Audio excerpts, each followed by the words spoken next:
cover every single game on the final day of the Championship. Who is going to be crowned title champions in a couple of hours' time? Who's going to make those playoff places? Who's just going to miss out? And who's going to fall through the trapdoor and end up in League One for the start of next season? And who is just about to escape? We are going to keep you updated with all the data as the games are played live. We're going to bring you a live league table. We'll bring you all the action you need to place the best bets in play. It's not just me taking you through the action this afternoon. My name's Gav Pujalowski. I'm joined on my right hand side by Sam Hart. Producer Sam, how are you? Yeah, looking forward to today. It's action packed, like you say, Gav. I mean, we've got action at the top of the league with the league winners. We've got the promotion places and the playoff places to play for. We've also got the relegation zone as well to look out for. So much going on in the Championship today. Really excited for it. Well, that's the great thing about this, isn't it? There is quite a lot sorted out. Whereas at this stage in certain leagues, it's already cut and dried. We know who's doing what. This is just a case of, do you know what? Just play the final day of the season, celebrate going up, commiserate going down, and also get ready for playoffs. But here, we've still got plenty of stuff to be sorted the next few hours. I'm joined on my left by Leeds fan. We'll have to declare which teams we do support. But Jack Durkin. Hello, sir. Welcome. Hello, guys. How are we? I'm excited. Potentially one of the best final days that we're ever going to see here. Leeds hopefully crowned champions as well. You've just alluded to me being a Leeds fan there. I'm hoping we lift the trophy today. Obviously, Burnley are hot on our tails. But I trust Leeds. I trust Farker to get the job done. And I will be celebrating in this studio if that does happen, like you've alluded to as well, gents. An unbelievable final day that will happen. Loads of drama all over the table. I'm excited to see how this unfolds and hopefully we do get a lot of drama and a lot of entertainment. We all do support Championship football sides, so we're perfect to cover the Championship on Final Day Live. May I just say, by the way, you can get involved with the show as well. You can use the hashtag Final Day Live. We're also streaming to a couple of platforms where you can find us on YouTube and get involved. And any questions that you ask will pop up on screen, and we'll be more than happy to answer your questions. There is also a chance to win a £50 Amazon voucher. Details on that to follow. So we shall declare who we support. You're a Leeds fan. I'm a Sheffield United fan. This is going to hurt. Well done on automatic promotion. Thank you. It is for you about going up as champions. You're in pole position at the moment. This is going to be the first topic of conversation we'll have in a few minutes' time. But in a way, you can just relax and enjoy today. I can also relax and enjoy today because it's playoffs confirmed. You're a Portsmouth fan. But you can also relax. You had relegation hanging over you for quite a while, but actually you've done good. Your home form is solid, and you're in the Championship for next season. Absolutely. John Messina's done an unbelievable job towards the back end of the season. It feels a bit unfair, doesn't it, with a team in first place and third place in the league, and us right down near the bottom. But look, we're safe, but we could be the slayers of Hull today, but we will get on to that. Yes, you could. You could be the team that condemn Hull back into League One, where they haven't been for a number of seasons. We will have a look then at the first question of the day: is who will be champions?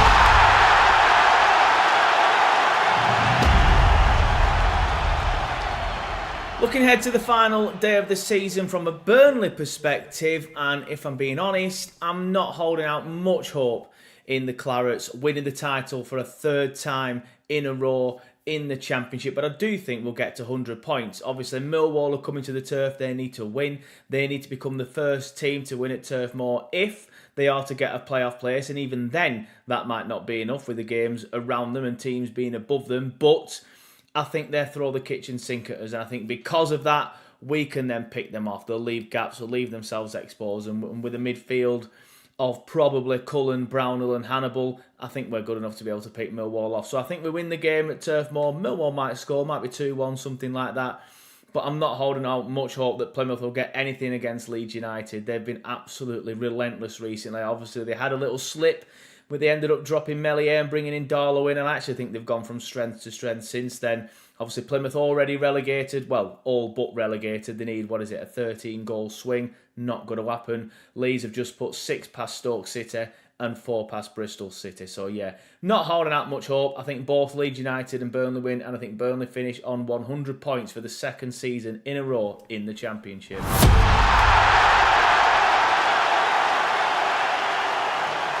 So we started the conversation about who's going to be crowned champions of the Championship with a fan take from a Burnley perspective. That is Joe, who joined us from Turfcast. He fully thinks, I'll come to you, Jack, on this one, seeing as you are in pole position and you are a Leeds fan, and it hurts me that you're top of the table as a Sheffield United fan. But he's fully expecting his side to...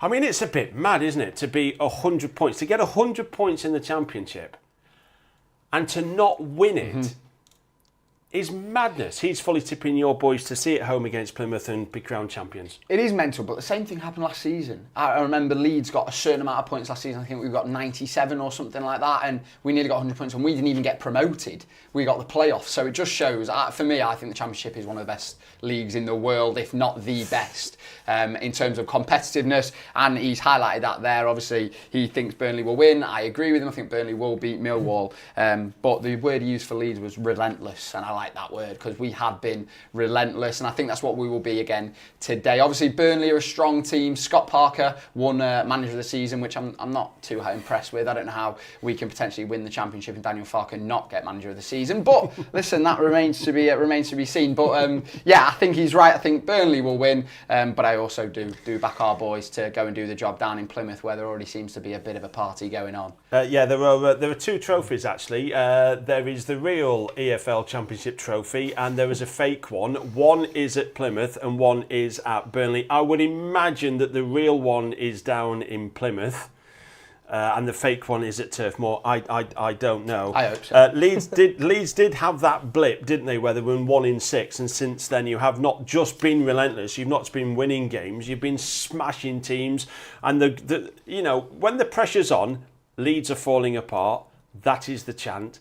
But at home to Stoke a couple of weekends ago, you put that to bed by 4-0 up after 20 minutes, game's done, thanks very much. You have been a bit of a machine of late. We dismantled them, didn't we? Absolutely. We dismantled them. And the same with Bristol City. Bristol City obviously in a pushing for promotion and getting that playoff space, and we kind of dismantled them as well, to be fair. Like Joe said on the invert just then. Melier being dropped, Darlow being brought in has probably been a bit of a revelation for us as well. Obviously, Melier I really like. I think he's a good goalkeeper. He just makes mistakes. And Darlow doesn't do that. Can I tell you from a Sheffield United perspective and a Sunderland perspective and a Burnley perspective, we're all fan of Melier. Yeah, Can I just say that we're all a fan of Melier? Talking about goalkeepers, keeping it tight at the back. Burnley, right, I'm coming to you, producer Sam, on this one. Is there any hope that Burnley can be crowned champions here? I mean, the pricing, we'll talk about the pricing. Leeds are kind of 1 to 4 on in places to win the title. Burnley, therefore, the complete opposite, they're 4 to 1. They are watertight at the back, Burnley. 15 goals conceded in the Championship after 45 games is mental. Is there any hope for Burnley to sneak past Leeds and win the title? Look, is there any hope? It's going to be extremely difficult, isn't it? They face Millwall, they're at home. Leeds are obviously away down in Plymouth. The interesting thing, I mean, we're going to be giving all of our best bets throughout the show and some in-play stuff as well, but I do fancy in the Burnley-Millwall game there to be an early goal for them to go and put pressure on Leeds down in Plymouth. Whether that gets relayed to the fans and the staff on the bench, I don't know. But I look back at Millwall and Burnley's last few games, but Burnley tend to either concede or score early. Against QPR, they scored in the 9th minute. Against Watford, they conceded in the 8th minute. Against Norwich, Burnley scored in the 14th minute. And against Coventry, Burnley conceded in the 5th minute. I think they're going to both be playing for an early goal here. They're both playing for different motivations. Obviously, Burnley trying to go and win the league and put a bit of pressure on Leeds, and Millwall trying to catch those goals early to ease things in their playoff bid. So it is a fascinating one. A goal in the first 10 minutes is currently 7-2. It's going to be one that we're going to be keeping an eye on. It could ruin a few things in the first 10 minutes. But yeah, I do like to look at that. But look, Leeds have got a game down in Plymouth. Plymouth have looked really good in their last few games. There's no doubt about it. Do I think that they can get beaten in that game? Absolutely not. But I did have a little look at the draw no bet in that game, because I think there is every chance that Plymouth could put it through to them. And what would be exciting for us, by the way, is if Plymouth were to go 1-0 up and Burnley were to go 1-0 up early, because that would really make things interesting to decide who wins that league. Honest answer, if there's one of the teams that's going to mess it up, is it going to be Leeds away more than Burnley at home? Yes. Definitely, especially with Burnley's, like you say, watertight defence. I think they haven't conceded more than 1 goal in any game this season, which is ludicrous. But we've hit a run of form at the right time, and I think that is going to carry on into the final day. We are a team that, like you say, are prone to maybe bottling it. Leeds are falling apart again, but we love the irony in that as well. And I think today we'll put that song to bed and we'll get the result. Have we got the prices? Yeah, we have. Actually? Yeah, let's put that on the screen. One thing I want to say is that just with regards to Plymouth, because we're talking about them, potentially being the ones that could upset Leeds, but they did beat your side, Sheffield United, only a few weeks back, didn't they? You didn't want to say anything on that, Gav. That's when Sheffield United just fell in. I don't know how. Somehow we snatched defeat from the jaws of victory. We were right there riding alongside Burnley and Leeds, and it was going to be a 3-horse race. I fully expected this final day to be who's going up automatically out of the 3 teams. And Sheffield United hit a bit of a blip. And do you know what? Plymouth away summed it up perfectly. I think that result summed up both teams perfectly. Plymouth, a bit of a bounce back. They were 1-0 down against Sheffield United with 10 to play, came back to win 2-1. They've now won 3 consecutive games at home. And it's an argument for Plymouth. Had we just started this form 2 weeks prior to when we did, we still have a chance of staying up, because Plymouth, even though they're not at the moment confirmed to be relegated, they are all but relegated. I think there needs to be something like a 13-goal swing for Plymouth to stay up, and it's just not going to happen. So the fear for Leeds is that Plymouth are playing well, even though they're technically relegated, and they'll go out with a bit of a, do you know what, let's just give it a crack against the best side in the division, of which I think Leeds are. But Leeds have only won their last couple of games 1-0 away from home, which means that actually, if you look at Leeds away from home, the last 3 games in which they've conceded away from home, they've not won. I agree with that, but we're playing against a team that, in my opinion, like you say, they will want to put on a bit of a show for the final game of the season at home, but they've conceded the most goals, we've scored the most goals, and I've got a Leeds -2 handicap at 21 to 10. No, just being quick, Plymouth have scored 5 goals in their last 6 games. Like, they've scored in 5 of their last 6 games. They will score. Like, I'm adamant they'll score. I think, like I say, Plymouth might be a bit of a rogue bet here to go and win this game, but I think both teams to score in this could be a fair price. Even money currently, I think it's a fair price. The last 5 games that Leeds have won away from home, they've kept 4 clean sheets. The only team they've won at where they've conceded and gone to win the game was away at Sheffield United. That's a perfect time to move on from that one. We will now look at the playoffs.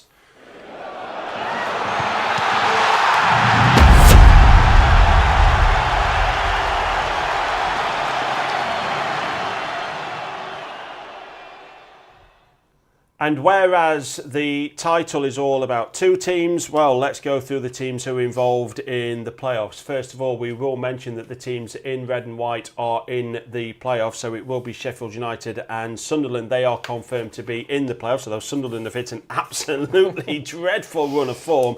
You would argue that Sheffield United has not been much better. This is all about 5th and 6th now, and those final 2 playoff places occupied by Bristol City. If you can actually bring up, there it is, the top half of the Championship table. You can see it for yourself. This will update live as the games are being played and as the goals go in and the goal difference changes, because this could all come down to goal difference in certain cases. This will be updated live. Bristol City, Coventry, Millwall, Blackburn and Middlesbrough all within touching distance and making those final playoff places. And the crunch game, of course, is the fact that Coventry are at home to Middlesbrough. I'll come to you first for your initial thoughts on this one, producer Sam. Yeah, it's an interesting one. I mean, you've mentioned the teams there, but the odds for a top 6 finish here, Bristol City are currently 12 to 1 on, Coventry are 8 to 15, Middlesbrough 100 to 30, Blackburn 9 to 2 and Millwall 7 to 1. Like you say, Gav, the key game is that game between Coventry and Middlesbrough. That's where it's going to be kind of decided. I think it's going to be one of those 2 teams who fit that final spot. I think Bristol City are going to win today, and I think they will take that spot below Sunderland. But I think it's going to be Coventry. I know they're the obvious ones to go in here, but I do think Coventry are going to go and beat Borough today. And that's where I think it sits. It's between those 2 teams, that final place. Yeah, Bristol City and Preston is one of those crunch games that affects the top and the bottom of the table, because Preston, believe it or not, could also potentially end up relegated. I also have what I'm going to declare the stat of the day for Bristol City and Preston, off the back of which you'll have a clear understanding of which way we're going in that one in terms of betting. Playoffs don't bother you, we know that already, but you're thinking of the playoffs, who's the contenders, who do you think is most likely to do it? I agree with Sam. I'd love for there to be some drama. I really, really would love for there to be some drama, but I am backing Coventry and Bristol City both to clutch them final playoff spaces. Coventry, Middlesbrough, probably one of the most exciting games of the day. People are calling it a quarter-final playoff. The playoff quarter-final. Coventry need a win, obviously, to secure promotion. Middlesbrough need results to kind of go their way as well. Lampard, since he's come in at Coventry, has obviously been really, really good. They've had a little bit of a blip past few games, but I can't see anything other than a Coventry win, and I've got that at 6-5. What's going to be interesting here, though, is if I tend to agree with you. I think it would be better if Bristol City and Coventry were away from home, but both these sides are at home. And they're up against sides who are not exactly, the most consistent sides in the Championship. So that's why I think lots of people are tipping Bristol City and Coventry to win. What's interesting, though, is if Millwall do somehow go 1-0 up away at Burnley, or Blackburn go 1-0 up away at Sheffield United, and suddenly the live league table shows that Coventry are just missing out. And if that feeds back... Gets relayed. I've just mentioned it earlier. It definitely relates to fans. And it's the pressure, isn't it, then? You go, oh my God, yeah. And then suddenly that can do strange things to football teams. You notice it in the stands, don't you? I mean, the key example of it was when that season with the Aguero goal, Manchester City, Manchester United, where you could see in the atmosphere in the stands how it completely changed it. The fans do find out, and it does relate to the players. One thing I want to ask you, Gav, is obviously you are sitting in that third spot. You will be in third. Who would you like to be playing on the 8th of May in that first leg? Nobody. Your place sit. Neither of them. No, we've got it all to lose. Sheffield United could potentially, I know we've got 2 points deduction, but we could actually amass 94 points in the Championship, which is more points than we had when we'd been promoted in the two times previously. We could literally be knocked out of the playoffs by a side who have got 25 plus fewer than us. I don't want to play anyone in the playoffs. We've got it all to lose. You're currently 15-8 to be promoted, by the way. You're the favourites. Sunderland are 9-4, and then you're looking at 11-2 and bigger the rest of them. So it looks like it's between you two. It's obvious to say that, but would you say that 15-8 is no value whatsoever? Put it this way: Sheffield United have been in the playoffs 9 times. We have failed 9 times. Sheffield United are one of the. He's laughing over there at you. Sheffield United are one of the few teams to have a 100% record in the playoffs. Lost them all. Would you back them at 15-8 for that? Absolutely not. No. Sometime though, Gav. Yeah, I got to change. I went down to Bramwell Lane for the first time. Now I've moved up here. But I went down to Bramwell Lane to watch Portsmouth play against them. And Portsmouth by far, they did get beaten 2-1, but Portsmouth by far, and Gav will probably admit, did look the better side on the day for sure. I questioned Sheffield United towards the back end of the season. They just haven't looked the same side. I will. I'm going to change the direction of this conversation very quickly. I will tell you that obviously one of the big things that people say is about players being, well, put it this way. I'm looking at the team news for Sheffield United, and they've got Adam Davis in goal. So Michael Cooper, who's our number one goalkeeper, who's been fantastic, is not even playing today. So he's been dropped. Gus Harmer does play in midfield for Sheffield United. Tom Cannon also up front as well. He's a £10 million signing for Sheffield United. Got his first goal recently in an away game at Burnley. What I will tell you is that there's no Ben Brereton Diaz for Sheffield United, formerly of Blackburn. He's missing out with a virus. There's also no Tyrese Campbell. He is on the bench. It's a strongish Sheffield United side, but it is absolutely a Sheffield United side with half an eye on the first playoff playoff game, which happens next Thursday. Do you think that's a good idea to rest players like that, though? I know that obviously you've got some massive games coming up, you don't want to get an injury, but how important is momentum coming into these playoffs? I do agree. A result today for you boys is absolutely massive. And listen, for me, it'd be hilarious if Blackburn somehow worked a miracle. But Blackburn have not won at Sheffield United since 1994. That's the year that you were born. That's how long ago it is. But also, they could come and just have a go. They've got nothing to lose. And I actually think Blackburn might be a play to get something at Bramall Lane, because Sheffield United have got a bit of a change side. If anyone's going to cause a bit of an upset today, Blackburn, you can see it being at Bramall Lane, I have to admit that. The crunch game, we're going to go to a fan take though, first of all, because the crunch game is between Coventry and Middlesbrough, and we're going to get a fan take from John, the Coventry fan. Let's hear his thoughts.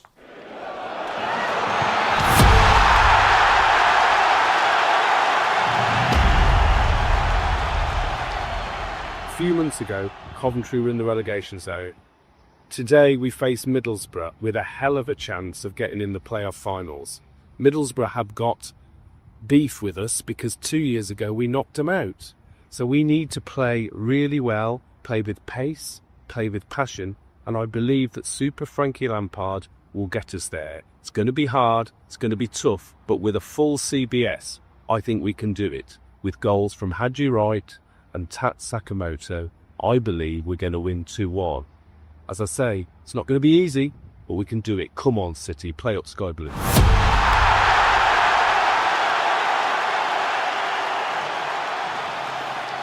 That is the fan take from Coventry City fan John, who clearly filmed that from the mean streets of Coventry. You could tell that in the background.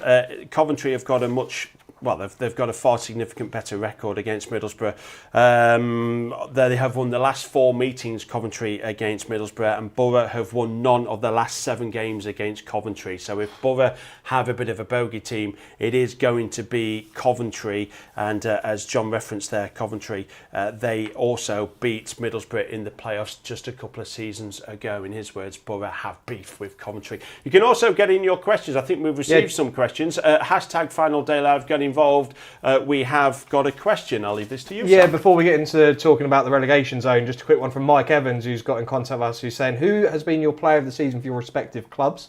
And also, who stood out for you from other teams in the league? I will start just with the team for the player of my season. He actually did get player of the season, but I think Jacob Murphy's brother, Josh Murphy, has been absolutely superb for us. We got him on a free transfer for Oxford. He's great. I think he's had the most big chances in the Championship this season. He's been absolutely lightning. I'd probably like him to have had a few more goals, but I do think the way he's been playing, the way he's been setting up goals, and Colby Bishop, since he's come back from that, he obviously had heart surgery at the start of the season. They've just come together so well. So it's mad because Colby Bishop, he's actually been unbelievable the back end of the season. If he had played the whole season, I'd imagine we wouldn't have been in that kind of relegation area where we were at the start. Yeah, but there's coming back from a knee injury, and there's coming back from a thigh strain, and there's coming back from heart surgery. Incredible. For me personally, Gus Harmer has been he's the best player in the Championship. He was voted to the EFL Awards, much to the annoyance of many Burnley and Leeds fans, which made it even sweeter. Gus Harmer is the best player, not just at Sheffield United in the Championship. One player that I would like my side to sign if we do get promoted. I'm just a massive fan of Josh Sargent from Norwich. What about you? Your best player and the player who jumps out for you elsewhere? Without doubt, Al Tanaka. Al Tanaka has been a revelation for Leeds. I think he's been the signing of the season. We got him for £2 million. And I think his stocks have gone up by quite a lot. Premier League clubs looking at him left, right and centre. Obviously, we're now Premier League clubs, so I'm hoping he stays with them. I'm absolutely certain he will. But yeah, without doubt, Al Tanaka. We've had loads of players. Dan James is up there as well. Joel Pirou's a bit of a weird one, but top goal scorer in the Championship, so you've got to give him his flowers. But yeah, Al Tanaka for me. What a man and what a player. Right, let's look at the relegation.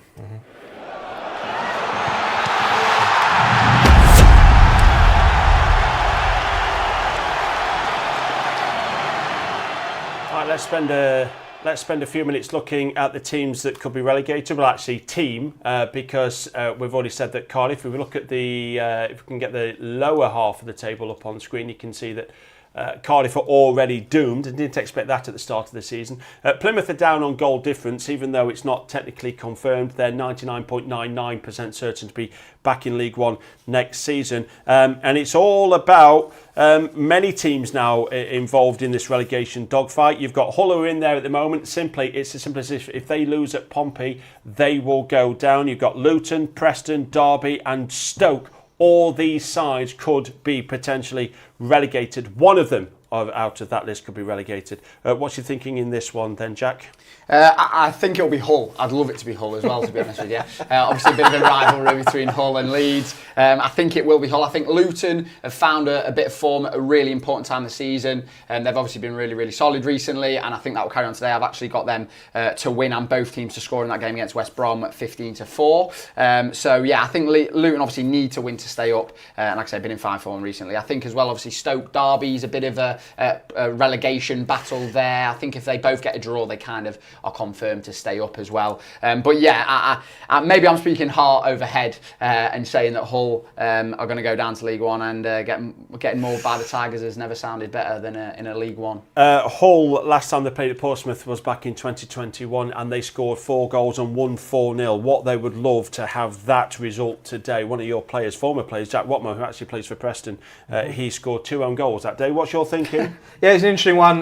Just quickly on the to be relegated odds: Hull are 11-8, Luton 5-2, Preston 5-2, Derby and Stoke are both 18-1. What was interesting, and Jack just mentioned it there, is the Derby-Stoke game. The thing is, we got sent a video by Johnny, who's in the gallery, but if Derby and Stoke do draw, only one of Hull, Luton or Preston needs to not win, and they are both safe. So hence the reason they're 18-1. But I think a few people might be playing the draw in that game there. But if you are thinking Hull are going to go down, by the way, Portsmouth to win at 2-1 are probably the play, to be fair, because if you're going to back that 11-8, you basically should be backing Portsmouth to win at 2-1. I think they're a great bet. Yeah, Stoke last won at Derby in 2007, and Derby have won their last 2 away games, but at home they've lost the last 2 without scoring a goal.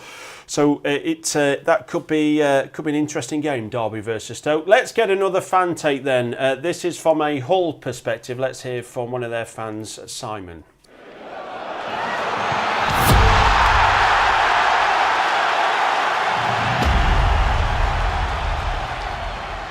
Hi, I'm Simon, and unfortunately I am a Hull City fan. On the final game of last season, the Tigers headed down south with an opportunity to get into the Championship playoffs with a victory against Plymouth. This year, they head down south with, well, what is a different set of circumstances, playing away at Portsmouth. It's fortunate it is away, though, for Ruben Sayers' side, because they've been dreadful at the MKM Stadium over the last couple of years. It is still very much in City's own hands, though, because Derby and Stoke play each other. A draw could see the Tigers stay up, depending on how Preston do. But with the nature of the form of some of the other teams, I can't see the Tigers staying up. And Portsmouth will want to put on a show after they've stayed in the Championship themselves. I can see it being 1-0 to Portsmouth.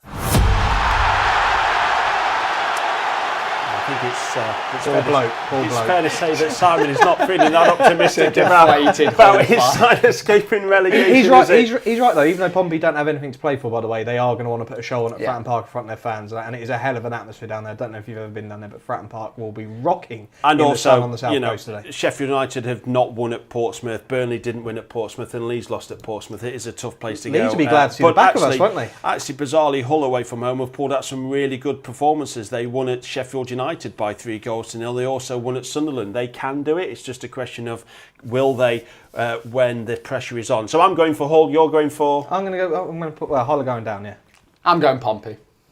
What, sorry, to to Hull? win. Sorry, I thought you meant. I'm going Hull. I'm going Hull. That'll be a hell of a point deduction on the final day for that. Just quick, couple of comments coming in. Tom Painter, thanks for tuning in, Tom. He says that Millwall will beat Burnley today. God, that's a big one. And friend of the studio's Cricket Badger podcast has said, marching on together, Leeds United have been the best team in the Championship. I couldn't care less if they finished top or second. No. Promotion, job done. How do you feel about that, Jack, out of interest? Absolutely ludicrous. How much does the league actually winning the league mean compared to just finishing second? If you go up as champions, then you're the best team in the league.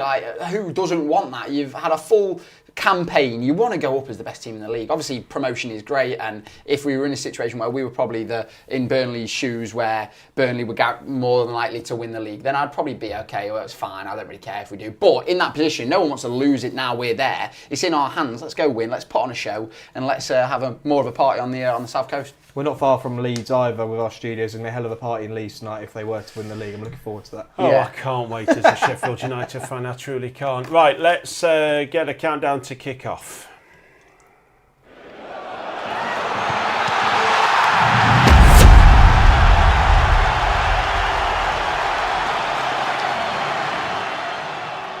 So we can see, we've got the pictures of the games, the players are out on the pitch. It's one of those, it's the absolute standard final day of the season where a lot of the grounds have covered in a wave of beautiful sunshine as we're about to get underway in all 12 games. So what we're going to do over the course of the next hour and a half, couple of hours, we're going to keep you updated with all the data you need to place your best in-play bets. We're not just looking at goals, we're going to be looking at corners, we're going to be looking at bookings, we're looking at goals first half, we're looking at goals second half. We'll be even checking the stats on the games that don't matter. Watford against Sheffield Wednesday, no one cares about that. Those teams are going to be Championship bound next season. Also Norwich at home to Cardiff, neither team nothing to play for. So we're going to keep you updated with all of the action. Also, don't forget, if you look at the live league table on our screen, you'll see a QR code at the top of that. If you scan that QR code and you can give us your email address, that's all you need is to fill out a simple form, give us your email address, and you're in a draw to win a £50 Amazon voucher. That draw will be made post-show and we'll let you know via email. So do take part in that. Terms and conditions apply, but scan the QR code to try and win yourself a £50 Amazon voucher. We've got more questions coming in, but I've just had a thought. You're a Pompey fan. Yeah. I'm a Sheffield United fan. You're a Leeds fan. We should put our teams together in a knacker. Yep. We should put £10 each on it, 30 quid from the studio, the final day live studio. Okay. Yep. We work it out quickly what it is. Yeah, I think I can bring it up actually. Actually, if I there do we that. go. Oh, there we are. Look at Leeds 1 to 4. Too good, aren't we? Yeah, Sheffield United are 13 to 10. Bit of a change side. Pompey, they're at home to Hull. All the Great pressure's price. on Hull. We've actually kicked off between Plymouth and Good Leeds. price, yeah. So 8 to 1. What we'll do if this bet lands, if our treble lands, we'll give away a 4 further £50 Amazon vouchers. So do scan the QR code to win a £50 Amazon voucher. One guaranteed to be given away if our treble lands. The final day live studio treble lands of Pompey, Leeds and Sheffield United. We will up that and you can win a further 4 Amazon vouchers, £50 worth. So do scan the QR code and take part. We're underway, chaps. We're underway. We're already about 50 seconds into Plymouth against Leeds. We've just kicked off in the sunshine between Burnley and Millwall. Just also a bit of fun. Who's the first team going to score out of our 3? Oh, out of our Leeds. 3. Leeds straight away. We've already had a corner. It'll be Burnley Millwall. I think there'll be a goal in that game. Like I say, we're going to be keeping a key eye on that with me wanting a goal in the first 10 minutes. So we've got that on one of our screens, looking at that, and I'm hoping for an early goal there. I don't think there is. I really don't think there's going to be an early goal or too many goals at all in that game. I think it's a very cagey affair, especially from Millwall's point of view, because they don't want to lapse a goal straight away because they need to win to have a chance in the playoffs. I think that, Sam, unfortunately, you're very wrong there, my friend. Okay. And I'm going with my own team. I'm going with Leeds. I think we score first. I'm going to give you my stat of the day. Are you ready for this stat of the day? And this is Bristol City against Preston. So Bristol City, right? They have to win to assure themselves of a playoff place. Preston have to win to assure themselves of a championship place for next season. Bristol City have won all of the last 4 games 2-1. Preston have lost all their last 4 games 2-1. And the last time Preston lost at Bristol City, the scoreline 2-1. So if you want to go for a correct score, Bristol City, Preston 2-1 for the home side. That is written all over it. So let's have a little bit of fun. I'm going to try and find the price. I've got Bristol City to win, by the way, and both teams to score. I've exactly got that as well. So that is almost, we're all quite a big fan of that as a bet. So Bristol They're currently City 3-1, by the way. Yes, that's no, exactly not what 2-1. Just Bristol City to win and both teams to score. Yeah, that's what I've got 3-1. I think that's a really fair price. I'm going 2-1. I'm going in 2-1. He's going 4. Well, then you're backing what we're saying. You're going correct score, hellfire. Around 13 to 2. Around 13 to 2. Every 15 minutes, by the way, we'll just go around our best bets. Also share your best bets. Have to say as well, whatever your bets are, please do gamble responsibly. But let us know what you are backing. Use the hashtag FinalDayLive. We're still waiting for our first goal of the day. We're only a couple of minutes in. We did have a bit of a joke, didn't we, about how there's 12 games all kicking off at the same time, and actually after 10 minutes, 15 minutes, they could all still be 0-0. Yeah. But I tend to think as well, when you've got all the games, because it's actually rare that all the games kick off at the same time, right? Because you generally get some on Friday night, some on Sunday, maybe one on Monday. To have them all at the same time only happens once a season, and it's now. If there is a lack of goals in the first half, then you can always bet your bottom dollar there's going to be plenty of action in the second half. A couple of these sides just feeling each other out. Actually, Plymouth, I'm looking at the pictures of this one. Plymouth has started okay. It looks lively. I told you Against Plymouth was Leeds. It's I'll just let you know, every game is now live. Every game is now kicked off in the Championship. So we're fully in. We're looking for early goals here for Burnley and Millwall. I'm not sure what's going to happen over there. It doesn't look as lively as this Plymouth Leeds game, but it does look like it could be down on the South Coast, could be a little bit lively. Yeah, we've actually had a message that's come in. Use the hashtag FinalDayLive. Danny's been in touch. Do you think the gap between the Premier League and the Championship is too big for the teams going up this year? Well, bearing in mind that the 3 teams who went up last season have come straight down, and it happened the year before. Bizarrely, it only happened once previously in the Premier League where all 3 teams that went up came down. It's not actually that common occurrence until now. That's a question for Premier League bound Jack Durkin. I actually think we'll stay up, obviously. Yes, I agree with you. Obviously, I'm going to say that. I'm sort of trying to be positive, but I actually do think we will stay up. I think that we'll have enough. I think we're going to invest a lot of money, obviously, with the Red Bull influx of cash, the 49ers influx of cash. I think we've got enough to stay up, and we've still got all the money from the transfers last season that didn't even go anywhere. So, yeah, I'm confident that we'll stay up. The other 2 teams, I'm not so sure. Burnley are a bit of a tin pot club. There we are. Hold on, we've got our first goal of the day, by the way. We have got a goal at Sunderland. QPR have gone 1-0 up against Sunderland. Our first goal of the day, we have a nice big lively graphic to go up on screen there, but our first goal has gone in really early. What is that, 5th minute goal there? Up at Sunderland, yeah, so QPR are 1-0 up there. Well, we mentioned that we haven't really mentioned Sunderland because Sunderland are going to be in the playoffs, but there's a thinking that you want to go into the playoffs with some kind of form, and that is the opposite of what Sunderland are doing. Sunderland have not won in 5 games and have lost all of their last 4.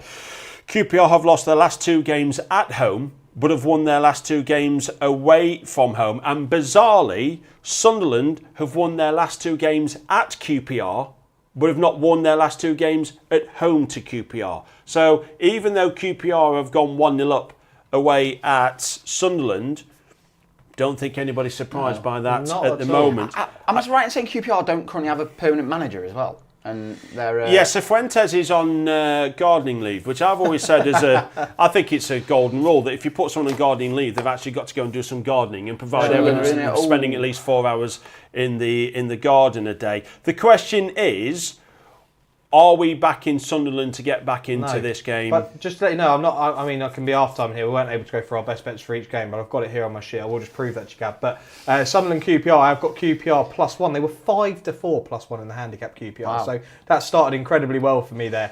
But yeah, we'll wait and see. But I do think that Sunderland, again, they're not really playing much. Could they be resting players?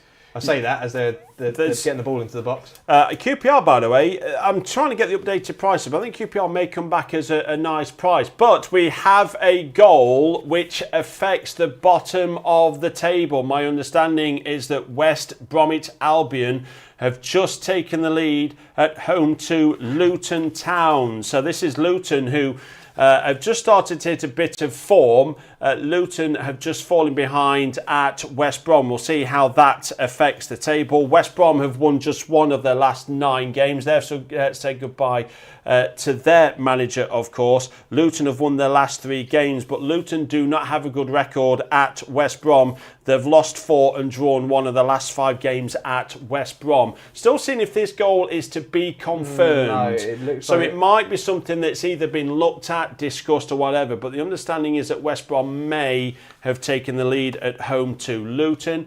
I'm not sure if that goal's given. Luton breathing a sigh of relief. I think so. The prices here show that West Brom actually did go fleetingly odds on to win the game. I think the goal has been given. It has? Yeah, I think the West Brom goal has been given. Yeah, no, it has just come through. So we'll see how that affects the live league table. Yeah. Well, I said my bet of the day for that before the games kicked off was both teams scoring, Luton to win. That still can happen. I think I know you've just said there the record and the omen isn't great for Luton away at West Brom, but I still back Luton to do it. They need to obviously get a win, and they're 15-4. To come for both teams to score and Luton to win at the moment. So I'm still backing Luton, I'm still backing the Hatters, and I'm sure they'll come back into this game. No doubt. If it stays as it is, and of course it won't because there's a lot of football to be played, but if it stays as it is right now, Luton are going to be relegated. They will make that perilous journey of which you don't know if there's any coming back from, Premier League to Championship to League One very swiftly. I think Sunderland did that and it took them a while to bounce back. As it stands right now, it'll be interesting to see how this affects Hull, and Hull fans will... This is where you start to celebrate goals from other teams like your team has scored. There's no doubt about it. Hull, as there's a header on target by Leeds United, header on target claimed by the Plymouth goalkeeper. We'll start going through some stats to see who's on top. But as it stands right now... keeping on, isn't there? Luton have got a chance, it seems. I was going to say, yeah, something's happening. It looks like it's going to be lively at West Brom. I'm telling you now, there's a lot going on down there. Both teams to score, bet looks good. It does, indeed. Can I just to get a win? Can I just say, I mean, I've just been watching the Norwich game. Their pitch looks absolutely outstanding towards the back end of the season. Their groundsperson needs an absolute big bit of praise there. Can I just say as Green well... fingers, Sam. If you are Luton Town and you're 1-0 down at West Brom... The one thing you should do very quickly is get back on level terms, and that is exactly, press it. Early, look at that. We're only 10 minutes in and 1-1 down there. Can we spare a moment for Hull fans? They are celebrating the fact that Luton are falling behind and they're outside the relegation zone. Minutes later, Luton have equalised. It's back to 1-1 and it's Hull now back in the bottom 3. So Luton have equalised. That literally just mean a couple of minutes between the goals. In those 2 minutes I called it. I said they'd come back, both teams score. I didn't expect it, to be honest with you. Yeah, Hull are back 6-4 to be relegated now at this moment in time. Not too much going on at Fratton Park, it seems. We spoke earlier about it could potentially happen where there's not going to be loads of goals in the first half. One of my bets that I had was Derby and Stoke then not to be a draw at half time. I think that is probably still going to come in, to be honest, fellas. Derby averaged just 1.7 goals per game and 61% of them come in the second half. Stoke averaged just 0.72 goals per game away from home.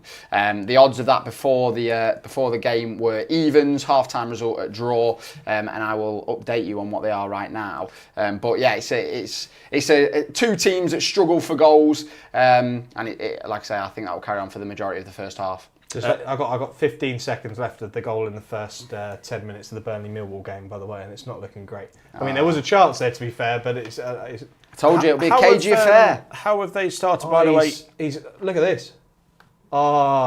He's offside. I don't think he put it in anyway. Oh, I mean, he was offside, but how he missed that, Ashley I don't know. Barnes, Ashley Barnes. How on earth has he missed that? Get in your retirement home, Ashley. There's not many players whose shirt number is actually smaller than the age. Ashley Barnes has got 35 on his back. I think he's older than that, isn't he? It certainly looks it, bless you. Afternoon, Mr. Barnes. I will tell you that Fellow scored for West Brom. Ali equalised for Luton. Luton, while they're away from us, there's a ball into the box by Leeds. You can tell when Leeds are on the attack, he gets excited to my left. I will tell you that Luton have not scored more than a goal in any of their last 3 away games. So if West Brom managed to get a second, that could potentially be curtains for Luton. There's a lot of bad omen stats in that game. Oh my word! Let's check in at Turf Moor. Now, we could have the big goal stabbing. This one, ball in and it's tapped in. Go for it. Wow. Can we just, as we come out of this, say how unlucky the bet was? Was it 10 minutes? I had the bet on for 10 minutes and they scored, what was it, about 10 minute 30? And you guys ridiculed me for the bet and it's missed out at 7-2 by 30 So we were right seconds. to ridicule you then, really? Weren't we? I've been hearing from the producers 90 seconds too late. Hellfire. Get in Millwall, by the way. It's going to be fascinating now to look at the Championship winner odds. I will get those up shortly when they're updated. But you called an early goal. You did call an early goal, but you thought it Burnley. In all fairness, I was looking at prices. I couldn't find actually anything in the first 15 minutes that I was looking for. It had to be the first 10 minutes. So if it was first 15, I would have looked at that as well. But no, unfortunately, it's not going to land there. It's an 11-minute goal. So this is a bigger goal for Millwall. Burnley fans won't care at the end of the day. They're already. We heard from Joe in the preview and the build up to the Burnley game's kicking equalised. off. No, they have not. Burnley have equalised. No, they have not. Talk about Luton with a quick response. I can't even explain the Millwall goal. Oh my God, are you watching this? What is going on? Oh my God.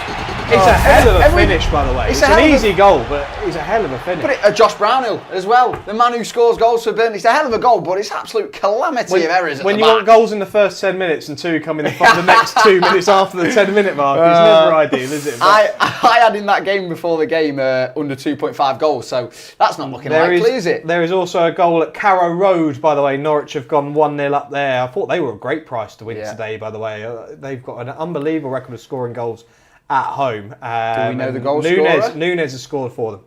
Even before I could ask the question about whether Burnley can get back into this game and win it, I think a lot of people still would have said, yes, of course they can. They equalised. Josh Brownhill, one of those players, I hate Josh Brownhill because I really rate him as a footballer and he scores plenty against Sheffield United and he's quality, Josh, but certainly at this level. That's bad news for Millwall as well because obviously Millwall, they need to win to get into the playoffs. Fleetingly, they're celebrating like mad and then suddenly it's 1-1 and the defending from Millwall was just absolutely dreadful. You talk about bad defending, I've just watched that Norwich goal back in Cardiff. God, they're certainly going down, aren't they? The ex-Arsenal player, defending there looks awful. I mean, it's a big game actually. I know there's not too much going on there, but Jack Wilshere obviously taking charge for their final few games. Great to see that. And Aaron Ramsey for Cardiff. Yeah, it's mad, isn't it? Isn't it crazy? Two midfielders once upon a time for Arsenal, and now against each other on the touchline. I can't go over that centre circle. How amazing that looks great. It does, doesn't it? When you referred to it earlier, I didn't see the centre circle, but now that looks like a chessboard in the middle of the pitch. Park usually looks pretty good. The groundsperson there's pretty good. I haven't seen the pitch though. I'll have a little look. Keep your questions coming in. Hashtag Final Day Live. Also, don't forget to scan the QR code to win the £50 Amazon voucher. We're going to bring you actually our best bets for 15 minutes into these games. Don't forget we've got our trebles on at the moment, which is the Portsmouth, Sheffield United and Leeds treble around 8-1. We'll put 30 quid on it. If that lands, we'll give away a further 4 £50 Amazon vouchers. It goes from bad to worse. If it could possibly go from bad to worse for Cardiff, it's gone from bad to worse from Cardiff. They're a goal down, they're relegated, and they've now got a player sent off. It's a red card there as well, yeah. Someone's clearly had enough and gone, that's it, I'm done for this season. I've just been sent off. Poor Aaron Ramsey. They've got a flight to catch for their holidays, I think, early, and they're off. But yeah, red card there. Ball into the box by Pompey, cleared by Hull. Right, let's go for your best bet then. Sam, what's your thinking? Where would you be looking right now for your best bet, given all the stats and the data that's around? Well, I'm still sitting on the fact that Bristol City and both teams score is going to be a good bet. I'm just going to have a quick look through the stats of how things are going at Bristol City. But it looks like, they're dominating the game. They haven't had too many shots. In all fairness, Preston have had 5 shots, by the way, in the first 16 minutes against Bristol. However, Bristol have had 70% of the possession. So, look, I'm still holding out for Bristol City to go and win that game and potentially both teams score. I do like the fact that Preston have gone right on the attack immediately. So, yeah, I'd look at that potentially as the best bet. I have just had a comment come through. Is Josh Brownhill the GOAT this season? No. There's your answer. I don't know whoever's asked that question. I'm not sure what on earth you've been having for breakfast this morning, but the answer to that is no. And we'll leave it there, I believe. I really rate him. I don't think he's the GOAT. Certainly not the Championship GOAT. Got a free kick in a dangerous position for Hull. They've hit the post. I think they've hit the post. Plymouth have hit the post against Leeds. There's a free kick here in a dangerous position for Norwich, which looks like... Who's taking it? Boyer Signs? Is it going to be... Or is it Nunes, the man who scored? Was it Nunes who scored, I believe he said? Yeah. I'm not sure who's taking it. It looks like this... what a goal that is! Oh! Hellfire! That's a big goal, but you want it bigger? No. We have got a bigger goal than that because there's nothing standing on this game. Go to Portsmouth. Portsmouth at home to Hull. There is a big goal in this one. Massive goal. Look. It's a great... I'll tell you what. What's a delivery? I mean, Hull, obviously, they're playing for this. They need to win this game. Portsmouth don't. But I did think Portsmouth put on a show for their home fans. But, look at the Hull fans. Going absolutely crazy down there at Fratton Park at the moment. Oh! This all happening. We've got a goal elsewhere as well on the South Coast. Another team on the South Coast that starts with the letter P that is not Portsmouth. Let's come to you, Jack, for this one, because Plymouth are on the attack down the left-hand side. Talk to me, Jack. Yeah, well, they've scored, haven't they, Gav? It's 1-0 Plymouth.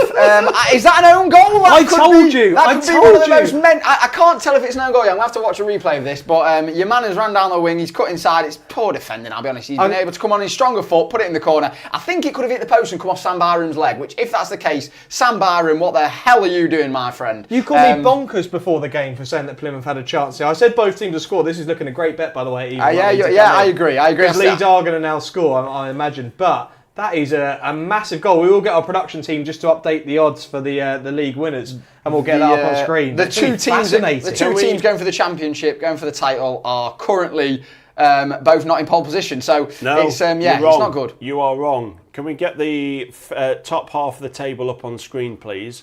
Because you'll see that there is one team in pole position, by 1 point. and there you'll see it. Burnley are top of the table. It's an own goal. It is an own goal. It's off. There's nothing he can do about it. That's horrible. Plymouth, it's poor defending from him to being allowed to cut in there, and there's nothing Sam Byram can do. It's an own goal. Listen. By the way, this Burnley Millwall game as well is carnage. Anything could happen here as well. Like, let's not forget that, because what is going on there is shots on target galore by the looks of things. So. I still trust us to come back here. As it stands at the moment, Burnley are top of the table. They go up as starter. You don't care. You're going to be in the Premier League no matter what next season. Leeds have won their last 2 away games 1-0. They haven't won their last 3 in which they've conceded a goal. So can Leeds come from behind and win this one?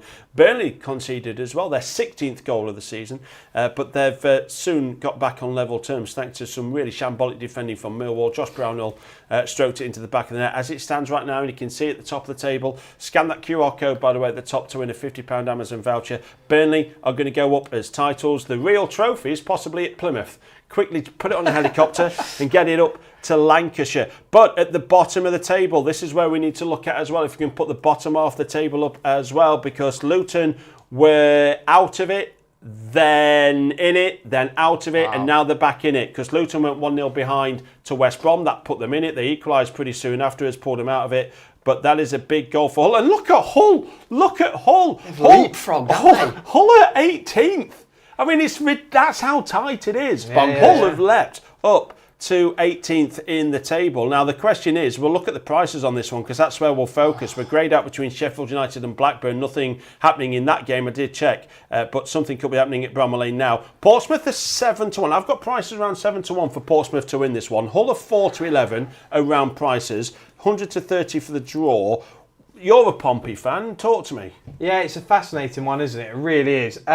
I'm not 100% sure now. I think Hull are obviously going all guns blazing to try and get themselves out of this relegation spot. Like I say, they know where they are. They know they're the favourites to go down. And they've obviously come into this game fully motivated to go and win it. I could see a draw now. Do you know what? I could see a draw here. I could see it being 1-1, to be totally honest. I'd imagine it will stay 1-0 until the second half and Portsmouth will get a goal back in the second half. But that could be enough. We don't know yet, but that could be enough for Hull. But everything would have to go their way. The thing is, Hull can produce better performances away from home, and they have this season, as we've already referenced. But you can't back them now at that short price to win the game. So exactly how do you play this one? You're almost looking at Portsmouth to get back into it. Yeah, potentially. That's we'll wait and see. Yeah. Or you're backing Hull to score a second. No. I think Portsmouth will find their way back into it. It's just how quickly they do so. You don't often get too many goals in Portsmouth games at the moment. So yeah, it'd be just them trying to find their way back in. It wouldn't be a game where I'm too keen to play in at the moment.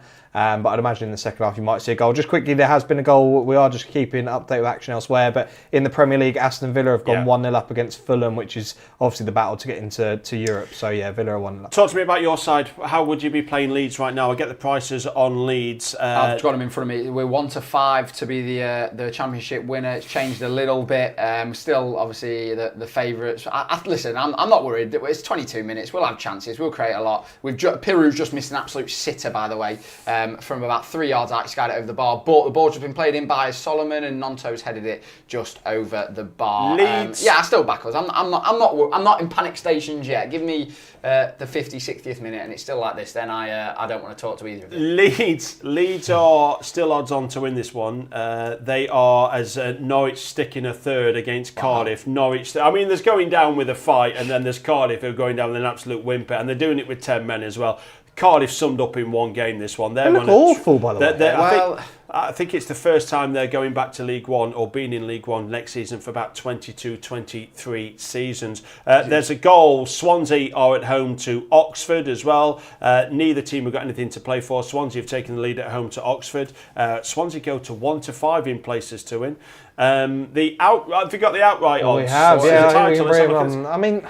Nah, it's too short. Are they out? Are they updated? They were what they were beforehand. They're possibly the old prices. I can't. There we are. Look, Leeds are now 2-1 on to win. Burnley is 6-4, which is interesting because Burnley are currently occupying title place. You would still be. I can't back Leeds. What price? What price do Leeds go? By the way, if Burnley now grab another goal. They could be 10-11 the pair potentially. I have to say Burnley they play for me in that one at 6-4. Maybe, but I'm saying if Burnley can get a goal now, I'd say they'd be 10-11 the pair of Leeds and Burnley. But we'll wait and see. It'll be interesting to see what happens from now on in. Boy, signs with the goal for Norwich, by the way. Where does that put him into the top goal scorer? I think he's one behind Piru now. I think with 18 goals maybe. Or that's pushed him up to 17, 2 behind Piru. Could he do it? I mean, with a man sent off. At Cardiff, then I mean that goal in the Swansea game is an absolute worldie. Have I just seen that? I'm just looking at the Swansea. Hell of fire! Pick that one out. Yeah, Who's the goal scorer there for Swansea? We'll get the goal scorer Let me confirmed. find out. But yeah, Boyer signs. Can he? I mean, listen, with a red card for Cardiff, potential there for there to be an absolute goal fest. They're 3-0 up inside of 25 minutes. Eom scored that absolutely worldy, by the way, for Swansea. Sargent and Boyer signed maybe to get a goal. I mean, yeah, it's not looking good for Aaron Ramsey, is it? Bless him. Poor Cardiff going down absolutely with the tail between their legs. Yeah, Swansea, by the way, have been in pretty good form, although they lost 1-0 at Millwall last time to end a run of 5 consecutive victories. Oxford have failed to score in the last 2 games at Swansea, although, to be honest, the paths of Swansea and Oxford, they don't cross that often. This has actually been a League 2 game, a lot more than it's been a Championship game. Swansea 1-0 up at home to Oxford, but both these sides were coming into this one with nothing to play for, which is why the prices now, Swansea are firm odds on to win this one. Swansea at the moment, if we do look at the live league table, Swansea will be 10th and Oxford, they will be 17th. And that's okay for Oxford. Championship form for them next season. That's where they will be playing. We've got a question that's come up. Will Ramsey call it a day on his career? Is a question that we've had come in. No, I doubt it. I don't think so. It's just he's coming at a torrid time for Cardiff, hasn't he? And it's his boiled club. He's got an affiliation to them. I think he's trying to do him a favour, and obviously it doesn't help when you go down to 10 men within 5 minutes. I touched on Boyer signs going for that top goal scorer. He's actually 14-1 to be the top goal scorer come the end of today. The odds obviously are stacked against him there, but he only needs 2 goals to match Piru, 3 to become that leader, unless Piru scores away at Plymouth. But 14-1, I mean, why not? Piru's got the most assists, hasn't he? I mean, if it going on that, but I don't know whether that's. Just quickly, it's very easy to get distracted. So, final day live. We are covering all the goals, all the drama, and all of the bets as we're following the games in play for the final day of the Championship. It's very easy to get drawn towards the games that have goals in them. So sometimes it's worth looking at the games that don't. And I'm trying to find if there's an angle in on some of the games we've not spoken about. I've got an angle. I've just looked at Derby Stoke. If that was a game that was played in my garden, I'd probably close the curtains. We've had 1 shot. I called it. I said there would be draw come half time. I still think it'll be 0-0. That literally could be 0-0. Yeah. I think, honestly, Derby Stoke, you could be looking at, yes, the draw is a play. What we got here, 7-5 for the draw. Prices around 7-5, Derby versus Stoke. But also, you've got to potentially have a look at the 0-0. That is on the... I know people don't like backing the 0-0 because, you know what, as there's a big goal down at Ashton Gate. We're going to get to that one shortly. There's a goal between Bristol City and Preston. Preston have won the last 4 games 2-1. Preston have lost the last 4 games 2-1, and the last time they lost at Bristol City was by 2-1. There's been a goal there. But if you're looking at the 0-0, it's possibly not the best price between Derby and Stoke. 27-10 prices around. It is a poor game. Talk to me, Sam, about the goal between Bristol City and Preston. It's not a major surprise, to be totally honest, Gav. I mentioned earlier about how many shots they've had. They've now had 7 shots. Only one of them being on target, obviously being the goal. But they've gone 1-0 up here. We've all agreed that Bristol City, you've had Bristol City to win 2-1, but Jack and I were both liking the Bristol City to win and both teams score. Yeah. I'm a little bit worried. They have had 3 shots, Bristol City, none on target as of yet, but they're dominating possession down in Bristol. But it's a fascinating game there, and I do think that Bristol City could still go on to win that one. Yeah, it's Preston who have taken the lead. Emil Rees has scored. As Sheffield Wednesday have scored a goal at Watford. Sheffield Wednesday are 23rd out of 24 for home form. They're 5th in the league for away form, Sheffield Wednesday, and they could be saying goodbye to Danny Roll. That is a football club that is seriously imploding at Hillsborough. And if you want goals, Watford, Sheffield Wednesday, not at Vicarage Road. I think there's been 4 goals in the last 4 meetings between these two sides, although ironically when Watford played at Sheffield Wednesday earlier this season, they actually hit them for 6. I think they won by 6-2. An 8-goal thriller last time Watford played Sheffield Wednesday, but it's the Owls who take the lead. Bristol City, how does this affect the league table? How does this affect the playoffs at the moment? And the bottom. Preston have moved to 17th. Well, because... exactly. Let's check the top half at the moment. As you can see it at the moment, even though Bristol City are losing, it's as you were. But look at it. It is Coventry, Bristol City and Millwall separated by goal difference. Wow. Goal difference. And Millwall will be thinking, why on the final day of the season did we have to play Burnley away? Absolutely. What's fascinating is the top 9 teams in the league, but none of those teams are currently winning. Absolutely none of them. On a day where, you know, they need to be putting in performances to try and push for these playoffs, and nobody is winning in that top 9 as of this moment in time. West Brom have just scored, however. There has been another goal at West Brom. Well, they're now 2-1 up. This is very interesting because I did just say that Luton away from home, they're not big goal scorers away from home. They've scored 1 at Hull, 1 at Stoke, 1 at Derby. These are places that teams go to and score more than a goal. Luton don't score big away from home. They've only scored more than a goal in 2 of the last 10 away games. They have to score goals to potentially stay in this league now. West Brom retake the lead by 2-1. Prices in this one, they are 6-10, around 6-10 West Brom to win the game. Now Luton 24-5, now 4-1 to turn this one around. Prices around 12-5 for the tie. Give me your thoughts on Luton anyway, back for the Hatters. I don't think so, no. I'm not 100% sure. I mean, West Brom are the team that have drawn most in the league. There is no team that's drawn more games in the Championship than West Brom. But no, I think West Brom look fairly comfortable. They're looking to put a bit of a show on for their home fans. So it is interesting. I just want to quickly give a mention. We're giving tips out in play. I'm now really liking the Bristol City over 2.5. Currently 10-11, which I think is a really good price because I do think there will be more goals in that game there, especially with Preston on the attack constantly and Bristol City obviously looking to try and get back into that game. Let's check the bottom of the table. You can see it on the screen right now as Luton are now back in the bottom 3. Cardiff down and then going down with a whimper. They're 3-0 down and a man down at Norwich City. Plymouth winning.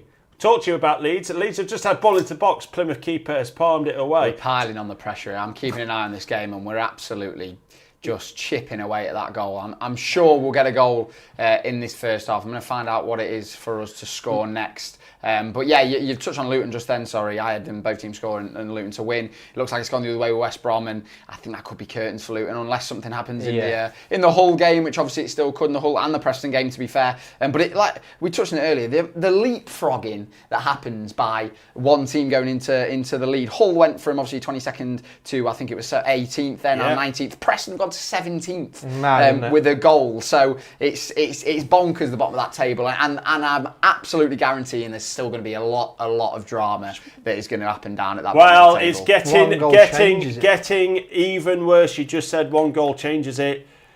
Is this the nail in the coffin for Luton? They are now 3-1 down at West Brom. Shots on target for West Brom in this game, 3.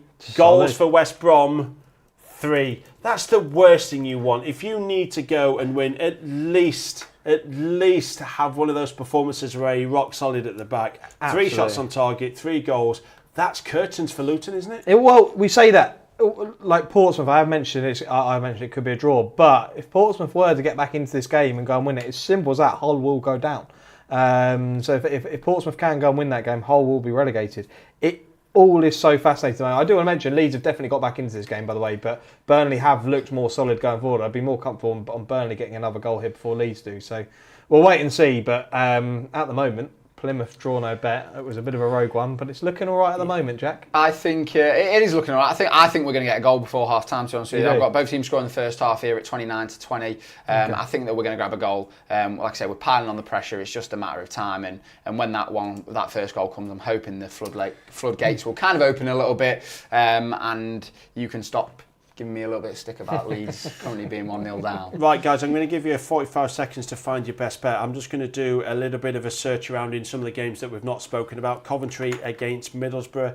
As it stands, these two sides are just outside the playoffs, where we've looked at Derby versus Stoke and we've had 1 shot. 10 shots we've had between Coventry and Middlesbrough. Borough have got a very poor record against Coventry. 10 shots at goal we've had between these two sides. How many shots on target?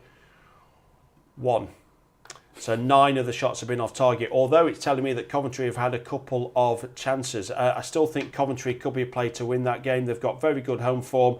And what price have we got for Coventry to win the game? They're 23-20, around that price for Coventry to win. Borough are 11-4. I'll very, very quickly check in with Sheffield United and what they've been doing against Blackburn Rovers. Blackburn have to win. They've not won at Sheffield United since 1994. I think in the last 16 head-to-head meetings between these two sides, only twice the away side have won, and that's both Sheffield United at Ewood Park in years gone by. Stats in this one tell me that it is Sheffield United slightly on top.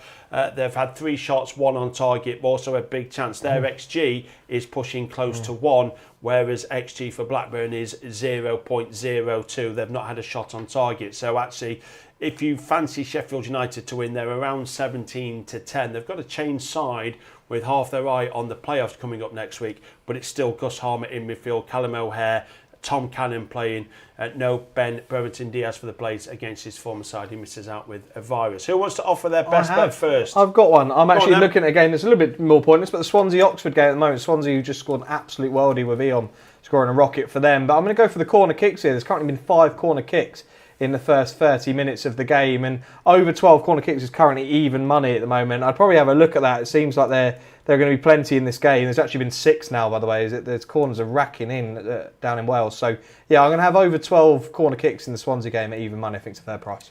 And what about you, Jack? Your best bet right now? I'm going to go back to the Norwich game. I'm sticking around the Norwich game quite a lot, to be fair. I think it's goals. It's goals. That's exactly what it is. It's goals. And that's exactly what my best bet is. I've got, I called it before the game started, Josh Sargent is a man that might not be at Norwich much longer. It looks like he probably could go elsewhere, obviously, with him being one of the best players in the league and Norwich not being great. I think him and Boya Signs will both probably leave this summer. I've got him as the next goal scorer, 29 to 10. And like I say, it's stinking of goals, that game. It's already got 3 inside 36 minutes, and I think he'll definitely be wanting to get on that score sheet, and I think he'll be the man to do it next. Absolutely. Thank you. Send your messages in. Final Day Live. Use the hashtag on social media. You can also get involved on the couple of YouTube channels that we are currently streaming to, and also don't forget to scan that QR code, £50 Amazon voucher. There is one on offer. Register your details when you follow the QR code. Terms and conditions apply. We will pick out a winner after the show and inform you via email. But also, we do have a Final Day Live treble going. Just quick, I don't know whether you've just seen that chance, Burnley-Millwall, but how on earth have Millwall missed this? I cannot believe what I've just seen. Neither can Alex Neil. He's on his knees. I can't believe it. Alex on his knees, Neil. I think it's harder to miss. I don't know how he's missed it. The ball's come into the box here, gone right across the face of the goal.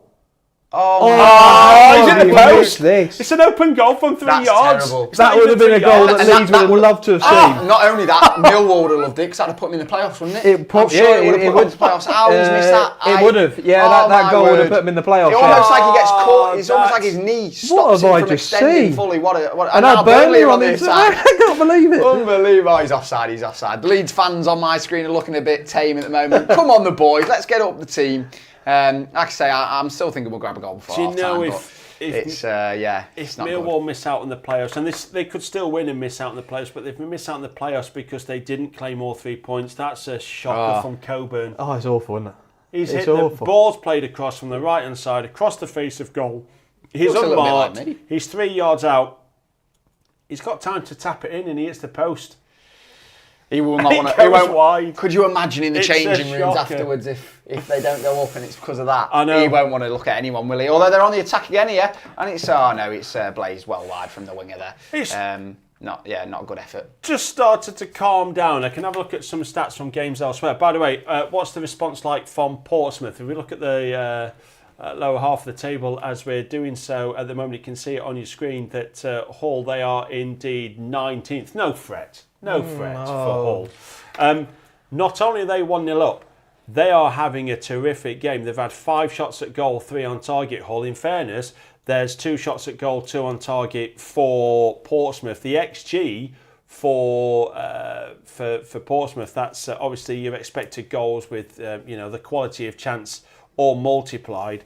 0.23 for Portsmouth, 1.29 for Hull. Yeah, so it might be worth looking at Hull to score the second goal in this one. Well, when Portsmouth in the second half, they'll be attacking the Fratton end, and like I say, that will be absolutely rocking. Portsmouth tend to do really well when attacking the Fratton end. I'm not actually sure totally on the stats on that one, but they tend to get a lot of goals when they're down their own home end. So we'll wait until the second half, but it could get really interesting at Fratton Park. Sunderland are putting on the pressure a little bit as well. I'm looking at that now versus QPR. They've had 6 shots, 3 on target, 6 corner kicks. Seems to be pretty much majority of Sunderland putting on the pressure. QPR, interestingly, got more possession, but Sunderland looking for that goal. Obviously, we've touched on it earlier. You need that sort of momentum going into the playoffs, don't you? And Sunderland, in the past sort of 4 or 5 games, have not had that one of the worst forms in the league. Been shocking. And if they're going to get a goal, they need to do it probably sooner rather than later, because they need to pick up that confidence, they need to pick up that momentum heading into the playoffs. Who they could be playing, we don't know yet. Maybe Bristol City, maybe Coventry. Could have been Millwall if that goal had gone in by Coburn, but unfortunately it didn't. It's still standing, and it's going to be Bristol City or Coventry, I think. Can we look at the top half of the table and just look how the playoffs are? We've been asked by Agent Olski, what's the odds of Blackburn getting the last playoff spot? If you can find that prize for us, producer. I'll have a quick look. But let's have a look at the league table as it stands right now. To be honest with you, there's not much change from how it looked come kick-off. I still think it's the same teams in the same order, because nobody really is winning. Everybody's winning around mid-table. Everybody's winning. Here's a stat for you. Here's a stat, and I'm just confirming this stat, that none of the top 9 are winning. That's what I said. I said that earlier. Unbelievable, isn't it? I bet you wouldn't need to. I know, he said that, yeah. Please do not think that I listened to him, even though he sat a foot to my right-hand side. 10th, 11th, it's literally that. So teams are winning in 10th, 11th, 12th and 13th. They're all winning. None of the top 9 are winning. So it's pretty much as you were. Burnley, the only change we've got really at the top of the table is Burnley are current title holders. They're going to go up as champions. And nobody's going to achieve the 100 mark. We've got an equaliser for Oxford. We have, against Swansea. I just checked the stats on that one. Very little happening. Oxford have failed to score in the last 2 games at Swansea. They haven't failed to score today. Swansea won, Oxford won. That affects the league table. Not a great deal. Oxford will just go above. What will Oxford do? Oxford will go. Good finish. They'll go level points with Portsmouth, but below them on goal difference. That's what a job by old Rowett, by the way. Coming in at Oxford. I actually know his son, a little bit of a claim to fame now. Went to university with his son. Lovely bloke. And Gary Rowett's done an absolute fantastic job since he's gone in there. Oxford, probably before the season started, everyone thought they were going to go back down. They've not got a big stadium. They've not got sort of a massive fan base, but they've held their own. They've won a lot of their games at home when they've needed to. They've had some great results picked up along the way. And Gary Rowett, like I say, has done a fantastic job for Oxford, and I'm sure they're buzzing to be in the Championship for another season and see what the next campaign brings. Sounds like someone's pushing for a trial. Yeah, Gary, if you're watching, Gary, I can play centre half. I do a bit. I think he might be otherwise busy at the moment. Yes. Ask after around about 2:30. I got a question in on the chat from Blaine Hudson. Thanks for watching, Blaine. How many players do Burnley and Leeds need to give them the best chance to stay up next year? It's an interesting one, because it's also the fact they could lose players. I'm not worried about us losing anyone, to be fair. I think we've gone up to the Premier League. Leeds are, and I would like you to agree with me here, I'm not sure if you will, but Leeds are a Premier League club. 100%. I want them to do well in the Premier League. Gav, you're this gent thinks he would certainly not.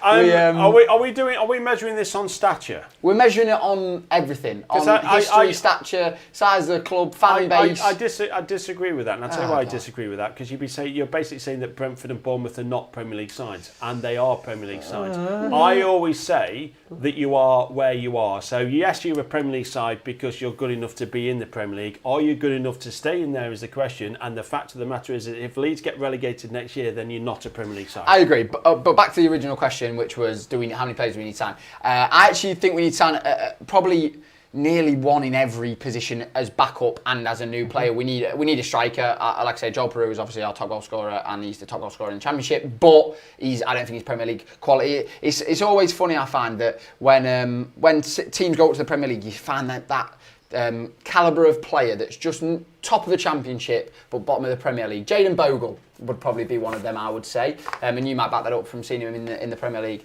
But there's always that calibre there that just can't do it in the Premier League but can do it at the top of the Championship, and I think we've got too many of them. Right. So I think we need to sign a few more. Listen, I think we will do the business. Like I say, we should have a lot of funds at our disposal but we'll wait and find out. I think Burnley have a better chance of staying in the Premier League than Leeds, and I will tell you why. I completely disagree. I will tell you why at the end of the show. There's you can do it at the end of the show. We are. Well, we're coming to the end of the half time, so we've got the final day live preview show at half time, where we're looking ahead to some of the action. We'll be looking ahead to the big game in the Premier League tomorrow. We'll be joined by former Spurs and England goalkeeper Paul Robinson, as a Plymouth player is booked for a foul on Coventry potentially something happening. Ampadu is rolling around at the moment. Could be a goal at Coventry. We're waiting for a goal. This is a key goal if there is a goal at Coventry. It'd be massive for Cov this. We are on the cusp of half time, so I will tell you now that we were asked a question about Blackburn prices to make it into playoffs. I can find around 7-2 live in play 7-2 prices for Blackburn to finish in the top 6. It's not a market available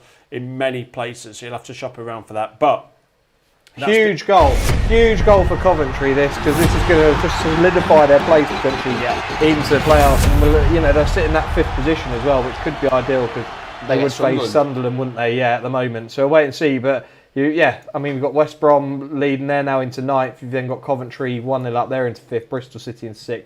Millwall currently Bristol City need to pull their finger out a little bit, don't they? They do, yeah. I think there's been a goal at Watford as well. Watford have scored. Has been, yeah. They've equalised at Sheffield Wednesday, 1-1 there, just on the edge of half-time.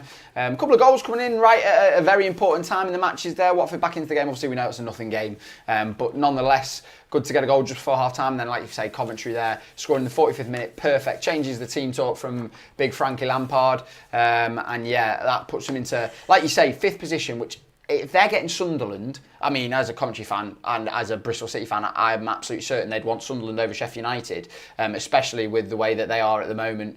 Sunderland obviously losing currently at QPR. So, massive goal there for Coventry. Like I say, Bristol City need to pull their finger out a little bit. So as it stands in the playoffs, Sheffield United will be away at Bristol City. By the way, in the league, Bristol City against Sheffield United. Bristol City were leading 1-0 with 3 minutes left to play and lost the game by 2-1. It was a frenetic finish when Sheffield United played at Bristol City. In the reverse fixture, Bristol City equalised in the 93rd minute to make it 1-1. So there's very late goals when the Blades and Bristol City met in the league. We are at half-time between Derby and Stoke. That is the first half-time.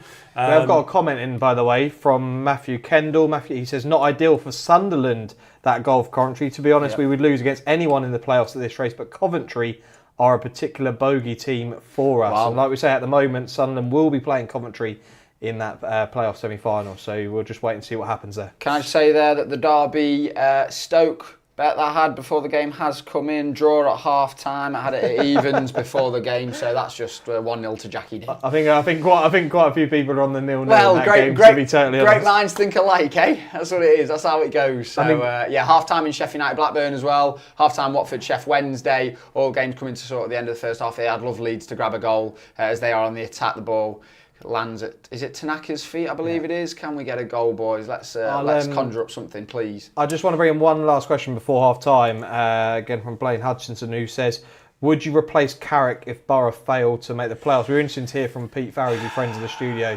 who said that he will be with Carrick either way next season. What do you make of that one? The issue there is, by the way, we talked about Coventry, Sunderland. Coventry beat Sunderland a couple of months ago, 3-0. So it's not a good. That's not a good time for Sunderland. When Middlesbrough play really well, they're really well. Middlesbrough on their day can beat anybody. Yeah.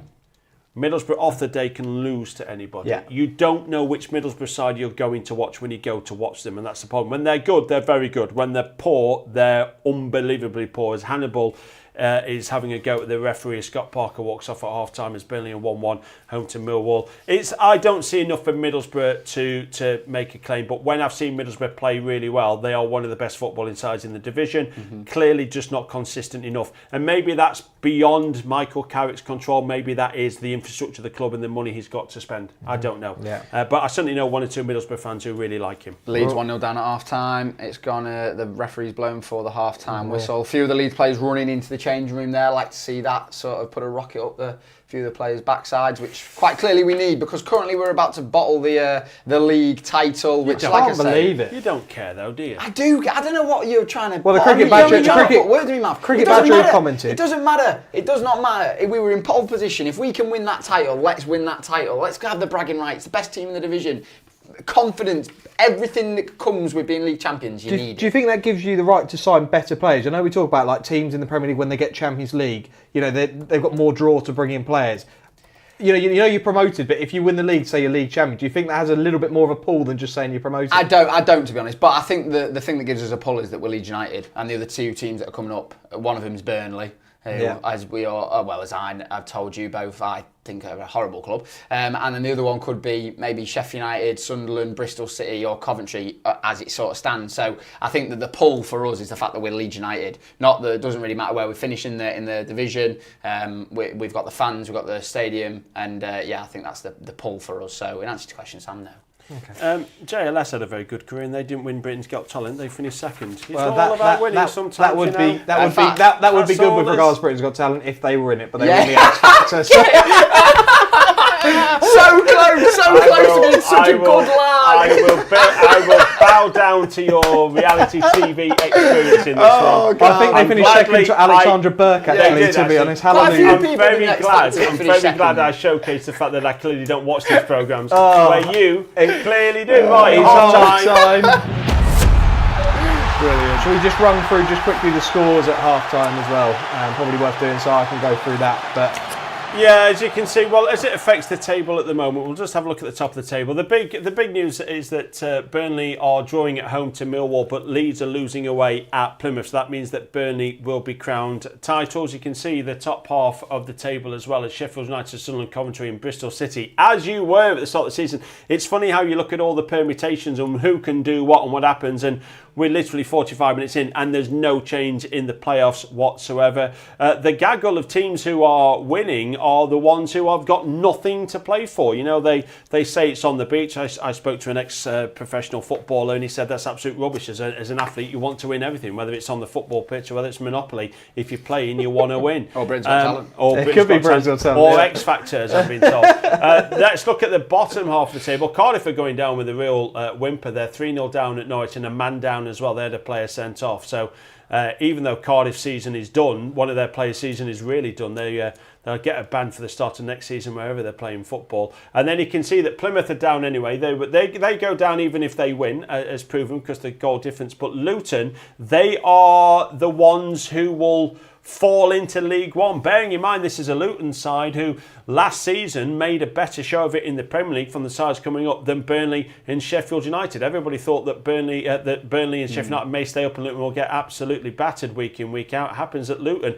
although they got relegated, made a better show of it as Ipswich have this season. So Luton could be in League One. That's a shocker for Luton. I kind of feel a bit sorry for Luton fans and Luton Town as well, because I like you just said there, I loved them in the Premier League. I thought they were a breath of fresh air, something different, Route 1 Rovers, but it's something that we haven't seen in the Premier League. And then they've just absolutely fallen off a cliff, haven't they, this season? And obviously Matt Bloomfield's come in and not done a terrible job. Like I say, past few games they've actually done all right and they've had a bit of a run of form, but it's not looking good, is it, at the moment? West Brom 3-1 up at half time, and it could be curtains for Luton Town. Yeah, I personally, I quite like Luton as a club, but I don't think there's any way back for them. Brendan Harrison is trending on Twitter. I think he is your Leeds United scapegoat. It's almost like he's the go-to guy when things aren't going right for Leeds. Daniel Farke seems to be the other one, to be honest with you. The cause of him being sacked when you were winning 1 in 6. What do you think about Brendan Harrison and him, Leeds fans turning on him and always being the scapegoat for when Leeds don't play well? Yeah, well, it's because he had that season where when we were in the Championship last year, he went on loan somewhere else and he didn't want to be with us, he didn't want to fight for the cause.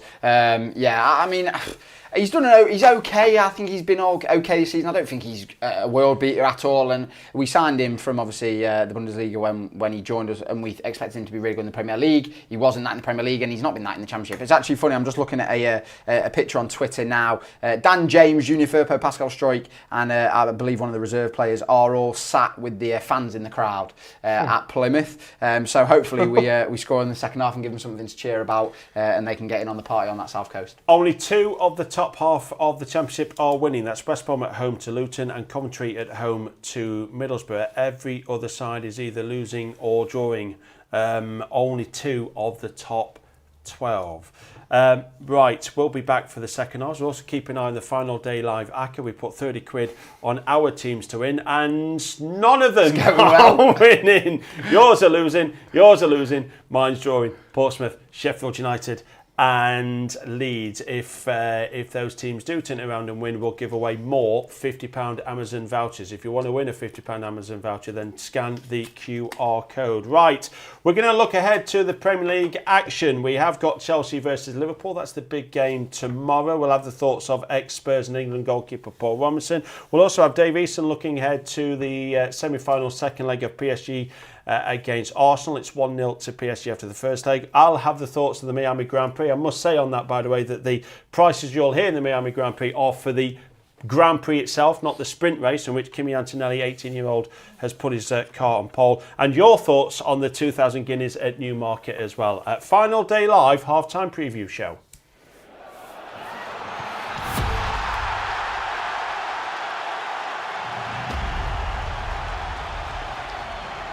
I'm joined by ex-Spurs and England goalkeeper Paul Robinson to preview Chelsea against Liverpool. Premier League action on Sunday. Chelsea are priced at 23-20. Liverpool, champions, are 21-10. And the tie between these two is 13-5. What are your thoughts on this one, Paul? Well, there's a lot of people that will be thinking that there's a title hangover from Liverpool. Obviously been partying and celebrating all week. But I think professional pride, the inbuilt want to win, the drive and the desire is still there. These two quite often throw up a draw. I mean, Chelsea, they're looking for those Champions League places. It's getting very, very tight in the top six now. Chelsea, good at home. They've been very, very inconsistent this season. I think the way that they play has frustrated a lot of supporters that go to the Bridge. But I think with Liverpool going there, obviously on the back of the title win, it's a game that Chelsea will be looking to win. I think the odds reflect that. I think, Liverpool are quite big odds for me. I think if they hadn't won the title last week, I think they'd be a lot shorter. There's a way in. I think the way to bet in this one is a draw. I'm all over the draw. I think obviously recent history suggests between the two, there's been a lot of draws. And I think there's a very, very good way in as well with Mo Salah. He's scored or assisted against the so-called Big Six in every game he's played this season. So a score draw and Mo Salah to score or assist should get you some value. PSG take a 1-0 lead into the second leg of their Champions League tie against Arsenal. Arteta has already declared that Arsenal will have to do something special in Paris to progress to the final, and there is a little bit of hope for the Gunners. PSG have kept more clean sheets away from home, with 3 in 4. At home, they've only kept 1 clean sheet in their last 6 Champions League games, so there is an argument that Arsenal stand a better chance of scoring in Paris than in London. The issue is the PSG press, which stifled and suffocated Arsenal at the Emirates, a press to which Arsenal had no answers for and no plan B. Arsenal simply ran out of ideas in the second half of the first leg. The other issue for Arsenal is they have to go and win the game. They can't afford to sit back and try and contain PSG, which will play into the hands of the Parisians and their potent attack. Stats may show you have a better chance of scoring against them in Paris, but stopping them from scoring is a different story. PSG have scored 14 in the last 4 Champions League games. PSG are 11-10 to win, which is a good price, but PSG to win and both teams to score is the play at 14-5. Betting Radio, the best music with the best tips. Listen online or on the Betting Radio app, where you can also access the very best in sports betting previews. Expert views on the biggest events. Download the app now to listen on the move wherever you are, even in the car. Betting Radio, the best music, the best tips. Always gamble responsibly. Formula One moves stateside for the first of 3 visits this season. Round 5, the Miami Grand Prix. And for the first time this season, it is a pick-em between both McLaren drivers. Norris and Piastri are 6-4 to win. As a rule, Norris has always been slight fouls, but it has been Piastri that has been more consistent. He has been on pole more, has been winning races. He simply has been the better driver. But 6-4 is short to win a Grand Prix, as a lot can happen in a race. A price that short makes you look elsewhere. Do have a look at Verstappen in his Red Bull. Even though Max is not 100% happy with the car, he is still able to deliver. He was pole 2 weeks ago in Saudi Arabia, and he would have won had he not been penalised for a first lap incident with Piastri. Have a look at Verstappen at 11-2 to win. And the best market to play in Formula One to finish in the points. Both Williams finished in the points in Saudi Arabia. Albon is 7-4 and his teammate Sainz is 4-1. Both are play, but the play at a big price here is Ollie Behrman at 10-1 in his Haas. He has finished in the points in 3 of his last 4 races and has a real tendency to finish the race higher than he qualifies. The Betfred 2000 Guineas is the opening classic of the 2025 flat season, and what a field we have heading to post. We've got Field of Gold for Jubbment versus Godolphin's Ruling Court. A really exciting clash in order. We've also got the Ballydoyle horse expanded in the field. I was really impressed by the favourite Field of Gold's winning the Craven. He was very keen, he was carrying a lot of condition. He will come on for that run for sure. Ruling Court, an impressive winner out in Maidan in the Jumeirah 2000 Guineas. But look, I've looked down the field and there is one that is way too big a price. Has been well supported on Saturday morning, but it's going to be Wimbledon Hawkeye with Harry Davies on board. This horse here was second in the Craven. We talk about how keen Field of Gold was in that Craven Stakes, but this horse, Wimbledon Hawkeye, was just as keen, ended up finishing second, a well-beaten second, but we know this horse handles the course. He's a massive price in here. He won the Royal Lodge Stakes as a 2-year-old, and he actually finished second to the Lion in Winter, a very decent horse for Ballydoyle, and Ruling Court was back in third that day, albeit not getting the best of rides from William Buick. A really fantastic renewal in store, but I do think Wimbledon Hawkeye around about the 14-1, 16-1 mark could be too big a price, and he could serve it up to them in this year's 2000 Guineas.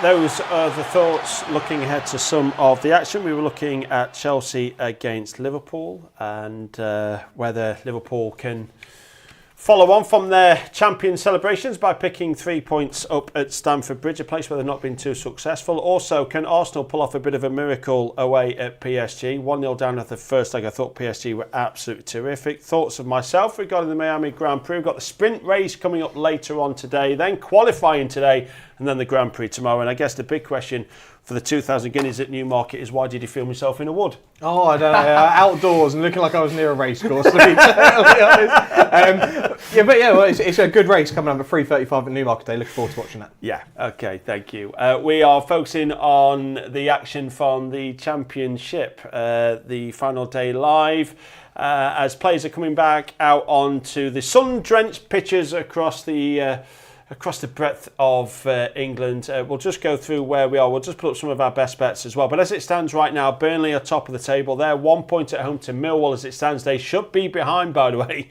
Millwall have missed an absolute sitter. I don't know if you've seen it, but Coburn, back post, 2-3 yards out, open goal. Yeah, I don't know. I still can't get over how he missed it. Honestly, more difficult to miss than hit the target, but miss he did. But anyway, Burnley have got 98 points. That's how they will end the season. Leeds, 97. But still both going up.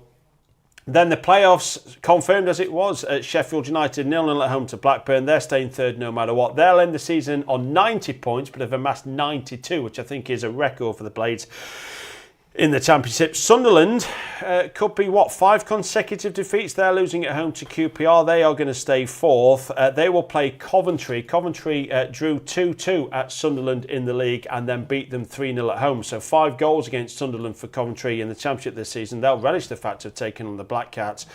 They are fifth, and Bristol City, they are sixth, even though they are losing at home to Preston, which brings us to the other end of the table as it stands right now. Cardiff are gone. They're going down with a real whimper. They're 3-0 down against Norwich and have got a player sent off. Plymouth are down even though they're winning. They're going to win 4 games. If they can hang on to this 1-0 win at home to Leeds, if they can claim all 3 points, they'd have won their last 4 games at home and still gone down on goal difference. In fact, now they'll be a point behind Derby, who stay up, because it's Luton in the third relegation zone, also on 49 points. Luton falling through the trapdoor of the Premier League and straight through the Championship into League One. Sam, I'm coming to you first. Your best bet for the second half. Yeah, we had a good look during the little break there at some of the best bets and stats, what we've got going on. And I'm actually going to go to Fratton Park. I had a look, I thought the odds were way too big here on Portsmouth. Draw no bet, currently 2-1.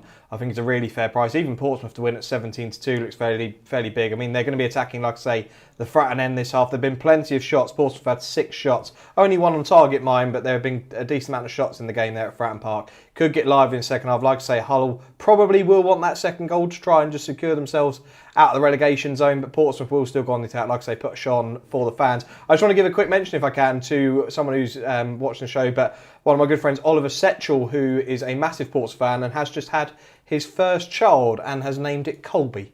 which is probably in name of Colby Bishop, who's been You an think? absolute star. Congratulations. I'd say so, yeah. Congratulations, Ollie, on your new baby-born child, Colby. Obviously Congratulations. named after Colby Bishop, I'm sure. Yeah, should have called it after Papa Booba Diop. That would have been brilliant.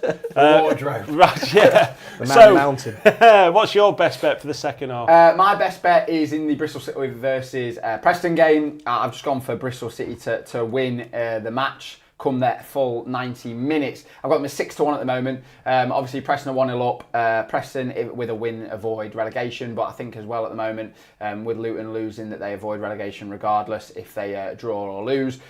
Bristol obviously need to like I say, pull their finger out. I said it in the first 45 minutes. They're looking at they're sort of knocking on the door a little bit, but they need a bit of momentum. They need to confirm that playoff spot because Millwall are only 1-1. They'll have seen that, and they'll know that they need to make sure that they put the game to bed and come out with a big second half performance. And also they'll have seen as well with Sunderland losing. If they can finish in that 5th spot, then they'll get Sunderland in the playoffs, which I'm sure they'll won over Sheffield United. So I've gone Bristol City to win the game 6-1. Okay, I'm also going to tip up just a couple of 0-0s. I always tend to look at the 0-0s because, of course, I've said before that we gravitate towards the games that have got goals in them. So I'm going to gravitate to a couple of 0-0s. Sheffield United did finish the second half strongly against Blackburn. They're the team that have only had shots on target. Blackburn have had 2 shots, nothing on target. The XG is very much in favour of Sheffield United. And also, there's no doubt about it, Sheffield United want to end the season at home with a victory. Chris Wilder demands that of his side, and he wants to go into the playoffs with a little bit of form. We've already spoken about the fact that Sheffield United have got one of the worst records in the playoff, been in 9 times and lost all 9. About a decade ago, we were 3-1 up in the penalty shootout at Wembley with Huddersfield in the League One playoff final and still lost somehow. So we can snatch defeat from the jaws of victory in the playoffs. So I think Sheffield United are a play to win that game. Maybe not many goals in it, 15-8 for Sheffield United. I got that price for the Blades. And also Derby finished the first half strongly at home to Stoke. Both these sides are safe as it stands at the moment if you look at the league table, but Derby the only side, a bit like Sheffield United, to have shots at goal and a shot on target. So Derby 13-8, Stoke 4-1. That 4-1 for Stoke, by the way. Stoke have only won 4 games away from home all season, which is horrendous. It is odds on for the draw, would you believe? Can't believe it. Well, you understand why, don't you? Because the draw suits both. Mentioned it at the start, but it is didn't we? odds on. And if you go, well, basically, if you're going for the draw between Derby and Stoke, you've got to look at the 0-0. We did grey out fleetingly between Portsmouth and Hull. We're about a minute and a half into the second half, and we greyed out.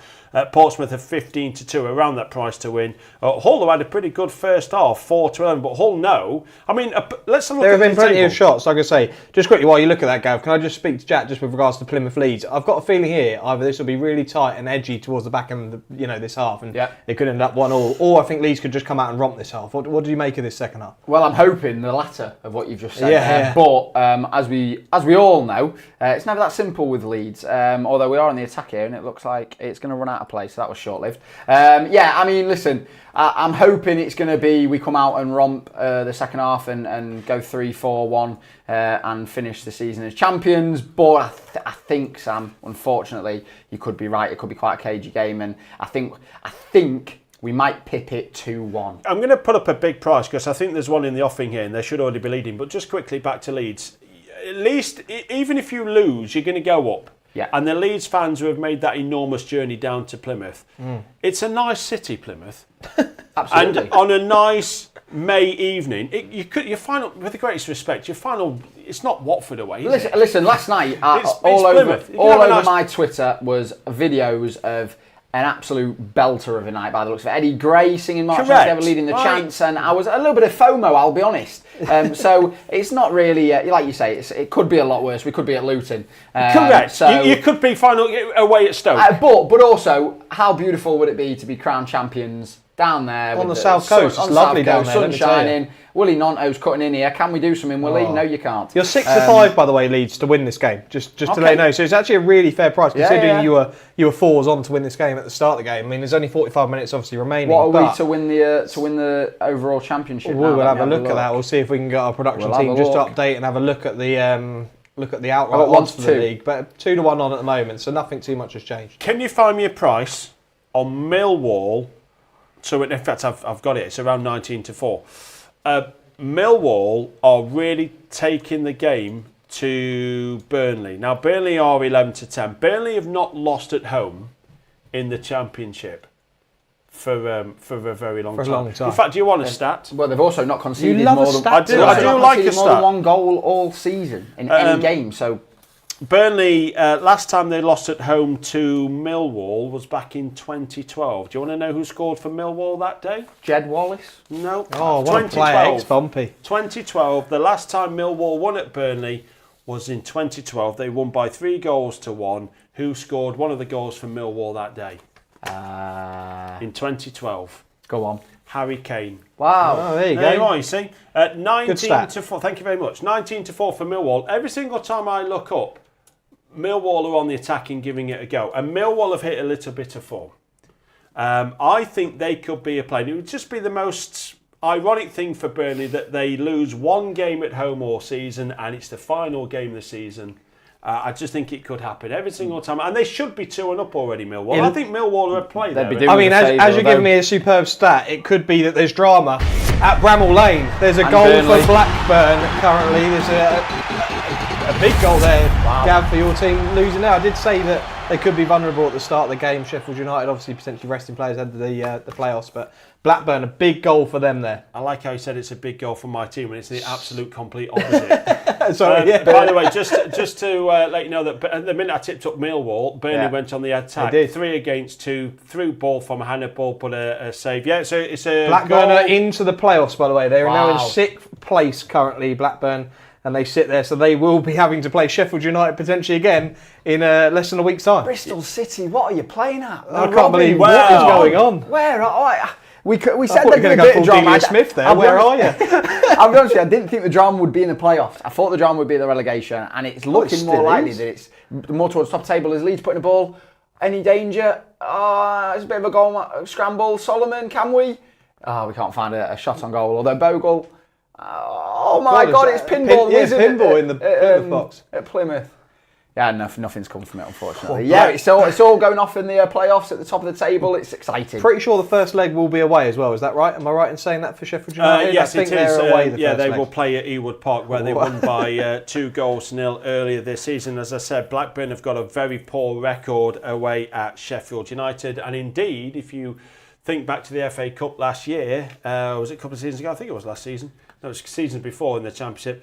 Blackburn were 2-1 up in the quarter-final at Sheffield United. The Blades came back to win 3-2 and go through to Wembley. They've not got a good record at Bramall Lane, not won there since 1994. Hashi has put Blackburn 1-0 up, and I think that might be their only shot on target. Michael Cooper, the Sheffield United goalkeeper who was bought from Plymouth at the start of the season, he's been fantastic. He's rested. Adam Davis is in. I don't think Sheffield United lose that. I think the draw still might be a play. What prices have we got for Blackburn to go on and win this game? And I imagine that they would be... What price are they? They were 72 to make into the playoffs. We were asked about that. Just so you know, an absolute mess going on at Fratton Park at the moment. I'm not sure what's going on defensively, but Hull, they had a major chance just then. But yeah, the keeper's an absolute shame. I'm not sure what he's actually just done there. Yeah, I'm not sure what he's even done. 2-1 on for Blackburn to win. 13-2 for Sheffield United, Blackburn 5-2. We can also check in with the outright winner. Let's look at the prices for the outright winner. Look at that. Leeds, they were 2-1 on Leeds, and it's shorter than that. I mean, 8-13 now for Leeds. Burnley is 6-5. And as it stands, see, this is what I think is. You did play the 6-4, didn't you, for Burnley? You did like it. Well, it. It's landing. Yeah, it is, yeah. It's landing. The Burnley is landing. Leeds have to do something. Burnley don't. Burnley can say as it is. I said in the first half I'd start to get a little bit worried when it got to around the 60th minute with 9. Plymouth. Oh, huge goal potential. Plymouth here. Oh, God. I think we could have equalised here. I believe we have. Who's going to be the goal scorer? These prices may change. Who is it? Solomon doing a bit of footwork, crosses it, and it is Willie Nonto. Come on, Willie, get in. Massive, absolutely massive. Silence for the two men from the right of me. Not much to say. Me on the other hand, get in. Come on, massive. Can I just say, at the start of this stream, you can go back and watch. I said I'd love to see Leeds win the league day. I said that Plymouth may have a chance drawn a bet, but I did say both teams would score. You did. And I have landed Yeah, that. you I was did. one of my better You plays. did, listen. They have. Even money looked an absolute steal, and we've landed that. You did, and I said I'd get a little bit nervous literally a minute ago, and we've managed to equalise. I do now think we're going to go on and win. I said 2-1 about 5 minutes ago, Sam, when you asked me. I think it'll still be that. Just as we said to Gav, you played the 6-4, looking really good, it's landing, and then boshing goes Well, a goal that's for Leeds. betting, isn't it? And That's we'll see if we can get an updated price on the outright winner odds, and once that's done, we'll get that on screen and see what that looks like now after that goal. Obviously, they are now level on points, both of them 1-1 in those games. I mean, it's a bit of a lucky goal, to be honest. The ball comes in from Solomon. It's good work down the left-hand side by Solomon. Ball comes in the Plymouth. Go on. Well, just a big goal elsewhere, because we know that Leeds have scored. There's a big goal between Portsmouth and Hull City as well. It's worthy of a go full on, screen. Go on, Blue Army! Look at that. Back-to-back celebrations in Here the we studio. Why can't Sheffield United Yeah, do Gav, the any job? danger? Yeah, come on, any danger of your team getting a goal? We've only just Oh, it's a lovely dummy there. I'm not, poor goalkeeping. Well, I tell you what, some of the goalkeeping's looked absolutely awful. I tell you what though, the dummy from your man just before, you'll see a replay in a second, the dummy is absolute filth, but the Hull goalkeeper's got to do better there. It's near post. Sadie as well. I don't know if you saw his dancing. He just hit it with pure power, and he's beat the man, but the Hull City goalkeeper there has got to do Well, better. let's put the lower half of the league table on and see how that affects Hull. And you can see them drop like an absolute stone, because they did go up to 18th. Now Preston are 18th. Look at this. This is carnage. Hull just above the relegation zone, by the way. They're 21st. Only just hanging on at this moment in time. Well, this is they it. cannot afford to concede another at Fratton Well, Park. cats and pigeons now, isn't it? Because the cats is amongst the pigeons, because the pressure is now piled on Hull. And you know what it's like at the bottom of the table when you're not playing well? You can play like Real Madrid when you're 1-0 up and the confidence is flowing through the team. But once you equalise, that confidence is shattered. And Portsmouth could be a play at... It doesn't mean much, but you see at the top of the screen there in the top left, there has been a penalty for Cardiff against Norwich. It's not going to mean too much, I'd imagine, but could be a goal there at Carrow Road if you've got the both teams to score in that one. Really rub salt in the wounds here if they miss, wouldn't it? No, they haven't. They've scored. But they're still going down anyway. If you fancy them to turn it around, they are 125-1, which means if you put a quid on it, you lose a pound. So let's just have a look at Portsmouth against Hull. Can Portsmouth... Are the prices really right on Portsmouth? Can you just double check them? Because I think that Portsmouth price is pretty big, because Hull are going to be quite nervy, you would imagine now. What have you got, Matt? I've got round 29-10 for Hull, for Portsmouth to win, and I think that's going to be quite a play. 3-1 here, I can see Hull it's around could that easily price. freeze now. Hull could easily panic a little bit. I did say, I mean, I put it up as the best bet. I didn't just do it because they were, the team that I support, but I did look at the stats, and they did look a draw no bet at 2-1. I mentioned 17-2 as the price on them to actually go and win the game. Looked fairly big, and attacking the front end, like I say, putting on a show there. I do think they could go on Portsmouth and grab another goal, which would make things even more interesting in the relegation zone. Yeah. Just before we cut to the Cardiff penalty there, Burnley were looking quite dangerous. I think they've been piling the pressure a bit on Millwall at the moment, and they've had a few chances. Hannibal picked up on the edge of the box. Unfortunately for me, did nothing with it. But Burnley looking sort of a little bit likely to score in that game,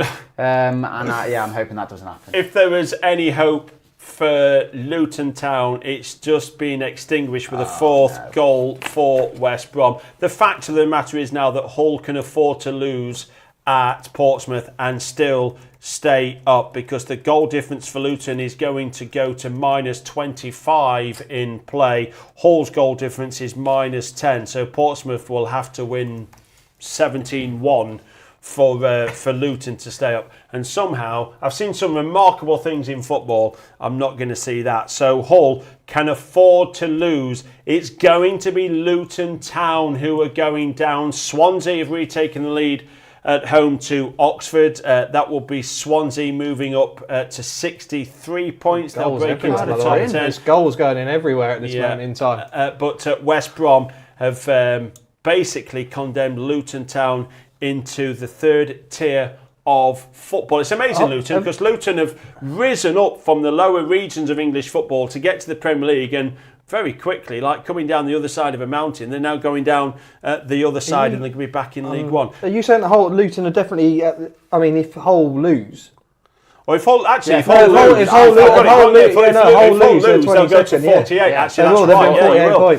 So actually, Hull Luton can't have got afford a to hope. lose. Yeah, so there is hope. Luton's hope is that Pompey can score, and if Portsmouth Pompey can do save score, them. Hull will be relegated. You're right. No, And listen, you've said I misread the league attacking, table. they're attacking the right end of Fratton Park. They Sam. are, Could that yeah, happen? honestly. Hang on, hang fire. You asked me a question, and I'm going to answer that question. When is your team going Do you to want me to press it? equalise? Do you want me to press It's it? a big goal.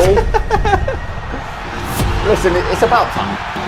That's all I'll say, Gav.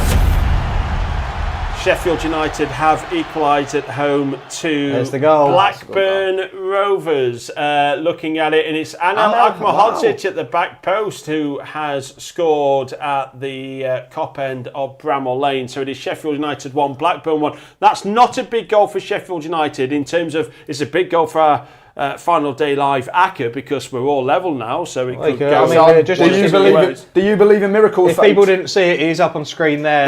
That is the ACCA we put on before the show started. And at the moment, all three teams are 1-1. They're not the current prices, that's the prices. Do you know what would be the price of absolutely pre-game. poetry in motion as well now if we all come and win and Hull get relegated? Whoa. Oh, wow. After being 1-0 up, Hull, they could go and absolutely lose it all. Luton as well, not doing them. Actually, they are doing a favour. Although I'm saying this now, I think Hull are in on goal. Is that Mr. Gelhardt? He has a strike and it's blocked by one of the. I think Luton defenders. fans will be wanting a trip down to the south coast and thanking all the fans down there. Pompey do go and win this game. They certainly Forget will. a night out in Luton tonight. It'll be straight on that train. In fact, they might join some of the Leeds fans. There could be another goal here. This could be a key one. I don't know what Bristol City are up to, but there's been a goal at Bristol City. Preston have scored 2-0 they now. I didn't expect this one, but like I mentioned at the start, there were plenty of shots. There's 13 shots for Preston, by the way, 11 for Bristol City. But the key stat is Preston 4 on target, Bristol City 0. And bang goes my 2-1 scoreline for Bristol City to win. Bristol have won all their last 4 games at home 2-1. Preston have lost their last 4 games 2-1. Last time Preston played at Bristol City and lost, it was by 2-1. But this time around it's Preston who are 2-0 up, and you would imagine that that's done and dusted. So Bristol City, all eyes. Bristol City fans will now be keeping eyes on Burnley, Sheffield United, because those are the teams that can keep Bristol City in the playoffs, because Blackburn 1-0 up at Sheffield United into the playoffs. Anel Akmahodzic as West Brom hit a 5th against Luton have gone. West Brom have hit a 5th. Luton have switched off any of the matches they're watching. They're literally watching Fratton Park, and that's all they'll be watching. All eyes will be there on the south coast, praying for this Portsmouth goal, and we'll keep that game well on screen. Do you know what? I mean, let's have a quick look, by the way, because Sheffield United have equalised against Blackburn. Sheffield United now 11-5 to win. Blackburn are 5-2, 21-20 for the draw. Prices around that mark. That means that Blackburn are now out of the playoffs once more. You might still get a fairly good price for West Brom to score the next goal, something like that, a market to be explored. They have hit, is it 5 they've hit, West Brom? I mean, you could be looking at further, because Luton have gone. Luton have clearly gone in this one. So have a look at West Brom to score further goals. Let's have a look how that affects the playoffs then. As we can see at the table, Leeds are the title. They're the title holders at the moment. They're going to go up as champions if it stays this way. Although, of course, actually, if Burnley score... I'm worried about that game. I feel like Burnley are going to grab a goal. Also, I cannot believe what's going on at Ashton Gate. I cannot believe Bristol City... I thought Bristol City would absolutely walk that game and, you know, guarantee that playoff spot. And now it's amazing how many teams are relying on other teams to sort their season out, really. I mean, we're looking at sort of down at the bottom, Hull now. Luton are relying on Portsmouth. Leeds are currently relying on Millwall. Obviously, there's still time for us to grab a goal. Burnley are relying on Plymouth. No one wants to do it the easy way, which is why, like I said at the start of the show, when we first started, the Championship, for me, is the best league in the world. It is absolutely... without question, the most entertaining, the most competitive. It's brilliant. I absolutely love the Championship, and do you know what? I will miss it. I will miss being in that division. 1, because of how competitive it is. 2, also because we're probably not going to win as many games next season. Jack, I like you. I think you're talking absolute rubbish. The one thing I will say is that obviously now with that goal for Sheffield United, Bristol City will now sit in 6th place in that playoff, so there'll be an away trip to Bristol for Sheffield United potentially next week. But Millwall still got that motivation of getting into the playoffs, obviously. They need to beat Burnley, but if they do, they can slip into that 6th place. It really is fascinating there. And there has been another goal, by the way, there for Oxford United. 2-2 in Wales at this moment in time. Yeah, I'll tell you that one, by the way, that, as I said, Oxford have failed to score in the last 2 games at Swansea, but not today. But Oxford have had 4 shots at goal and scored with 2 of them. 1-4 shots at goal for Swansea, who've been in a good run of form. So Swansea to possibly get back in front. And if you love the Championship so much, why don't you give up your place and give it to Sheffield United? You can have another season of it. Would you do that? I said I love the Championship, not stupid, Gav. We have got a comment just come in. Satdi's commented in saying, watching from New Zealand. Great to be able to follow the final day live for you fellas. Thanks very much for watching.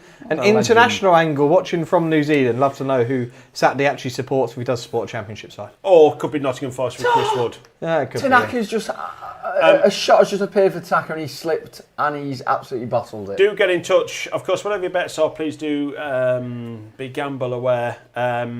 We are covering all the goals, all the drama and all of the bets on Final Day Live. If you see the QR code, you can see it on the top of the league table on your screen right now. Scan the QR code, enter your details, just an email address, and you are in the draw to win one £50 Amazon voucher. We'll make that draw post-show. We'll notify you via email. But yes, you're right at the moment because we've got a Final Day Live ACCA. Can we get that back on screen? Yeah, we can indeed. We have backed our 3 teams to win. They were the prices. In fact, I think they're the prices now, possibly. Yeah, they would be. At 24-1, we got at 8. Oh, Burnley scored. Burnley, have they scored? It's been a big goal. Also, Luton Town. There's a huge goal, Burnley. This is a massive one. Now, Leeds. By the way, if this feeds through to Plymouth, then Leeds to get a goal here would be huge. I think that it will feed through, and I think Leeds will know, and they will push for this goal. I mean, at the end of the day, Leeds player last season. Yeah, but Leeds can really play for this now. By the way, like Leeds have got nothing to lose. They can just go all-out attack here against Burnley. I'd back this. Watch the live league table. You'll see it when Burnley's updated. I'm watching. There it is. There it is. There you go. Oh, there it is, Jack. 10 points. Got 10 points. Get in. Happy days. So Burnley are top of the table, somehow with 10 points though. I don't know how they've done that. It's a miracle of Championship football that Burnley have gone top of the table. Tanaka's just missed one at the back post as well, we were watching. Also, Luton, 5-2. Do you believe in miracles, fellas? Can it happen? No. Could this be the way back for Luton? Absolutely not. But I tell you what, if they get another, it'll make the last 20 minutes entertaining, won't it? Can I just explain to why it's showing 10 points for Burnley as well? Because Burnley have hit 100 and we can only fit 2 digits into the points and not 3. That's how ridiculous it is that actually we're getting teams hitting 3 points. So Burnley have got 100 points, but only showing the first 2, which is why it's showing that they've got 10. It's frustrating here that all 3 of our teams are currently 1-1 at the moment. It really is frustrating knowing that you just need a goal. As JLS once said, do you feel what I feel? Brilliant. Just to remind you that if our ACCA lands, by the way, our Final Day Live ACCA and Leeds win, Burnley aren't winning, Sheffield United win and Portsmouth win, what money we make will turn into £50 Amazon vouchers and we'll give 4 more away. To play along, scan the QR code that will pop up on the top of the league table because there's one £50 Amazon voucher to be won now. There could be 4 more to be won if our ACCA lands. Right, Cardiff, they were on the comeback trail. They were 3-0 down away at Norwich, but not anymore because they pulled a goal back. But they're now 4-1 down. So Norwich 4, Duffy. Cardiff 1. You just know full well, without even seeing it, that Shane Duffy, that's going to be a corner, a set piece into the box and a header. Wouldn't it be great though if it's a 35-yard screamer? Eh? Shane Duffy on the final day of the Championship. Vincent Kompany style when he did that for Manchester City. Right, guys. Just let you know, by the way, relegation, I've just seen the updated ones coming through. Hull are 6-4 to be relegated. Luton 5-2 currently. At this stage, at this moment in time, Luton are in 22nd place. They will be relegated if the matches finish now, but we still have plenty of football to be played. It's about 25 minutes remaining. Well, it's amazing, isn't it, how you can play 45, and there we got the 100 points for Burnley. Scan that QR code to win the £50 Amazon voucher or be in the draw to win it. It's amazing, isn't it? Over 9 months of football, it can come down to just always the case, the final 20 minutes, the final 10 minutes, the final 5 minutes. This is what is at stake at the moment, as you can see on the league table, that Burnley are going to go up as champions. Leeds are going to finish in second, and it's still pretty much as you were as Bristol City. Goal for Bristol City there. Bristol City. Could they be on the comeback trail? What price you got for Bristol City? I'm going to have a quick look for you as that updates there. But a goal for Bristol City, I mean, Jeff and I are on that 45-1 I've got. to win and both teams to score. Jack and I still, it'd be a bit of a miracle there, but we'll wait and see. But yeah. And it's amazing how through all of this drama that the playoffs is still as it is. Sheffield United third, that was always going to be the case. Always going to be Sunderland finishing fourth, but still Blackburn, Millwall and Middlesbrough can't break into the playoff places. 8-1 updated, by the way, Bristol City to win the game. Would you be taking it? Not sure, but I'm just going to have a look here. You can get Bristol City or draw, currently at 6-4, by the way, in the double chance markets, if you're looking that way. But 6-4 Bristol City or draw. I've just got my eye on the Leeds game. We're bringing on Max Wober.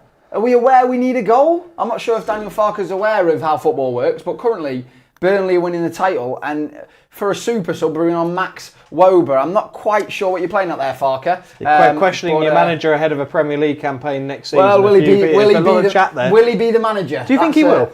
I don't. I think we'll get rid of him. I think he'll get a big payout, and I think we'll get rid of him. The question is, I just don't know who we're bringing in replace of him. Who are we bringing off here? We're bringing off Sam Byron, I believe. So Sam Byron comes off for Max Wober. Obviously, we're changing the formation. I would suggest maybe a 3-back. Yeah, we need something, don't we? What have we got on the clock? 20 minutes. 20 minutes to win this. Just let you know, there's a stoppage down at Fratton Park, by the way. There are a lot of Hull fans on their phones, and I'm sure stuff is being relayed to these Hull players at this moment in time to say, look, we can't afford to concede. Are they just going to park the bus and sit there and try and defend a 1-1? We'll have to wait and see. But yeah, a lot being relayed there at Fratton Park. They're clearly tuning into Final Day Live. Isn't it strange? Football can outdo itself sometimes. That Farke can win promotion for Leeds and get sacked before they even step into the Premier League. Football is such a ruthless business. Andy Cayley is all over Preston. He'll be sweating now. He's a big Preston fan. He'll be sweating now. But at the end of the day, there are a few teams now. If you look at the bottom half of the table, can we get the bottom half of the table up? You'll see that a few teams are relatively safe already, even if they do now go on and lose the game. And I think Preston are in that. I think Stoke, Derby, one of those could lose the game. We did actually tip up Derby Stoke 0-0 halfway through the first half. No surprise, 0-0. By the way. No surprise there. Just zero. By the way, I don't know whether it's a relation here to anyone on the desk, but Danny Durkin's got in touch. Could be my brother. We've had a viewer from New Zealand, but this one I'm watching in Australia. Keep up the good work, gents. Well, thanks for watching, Danny, and wishing you all the best down under.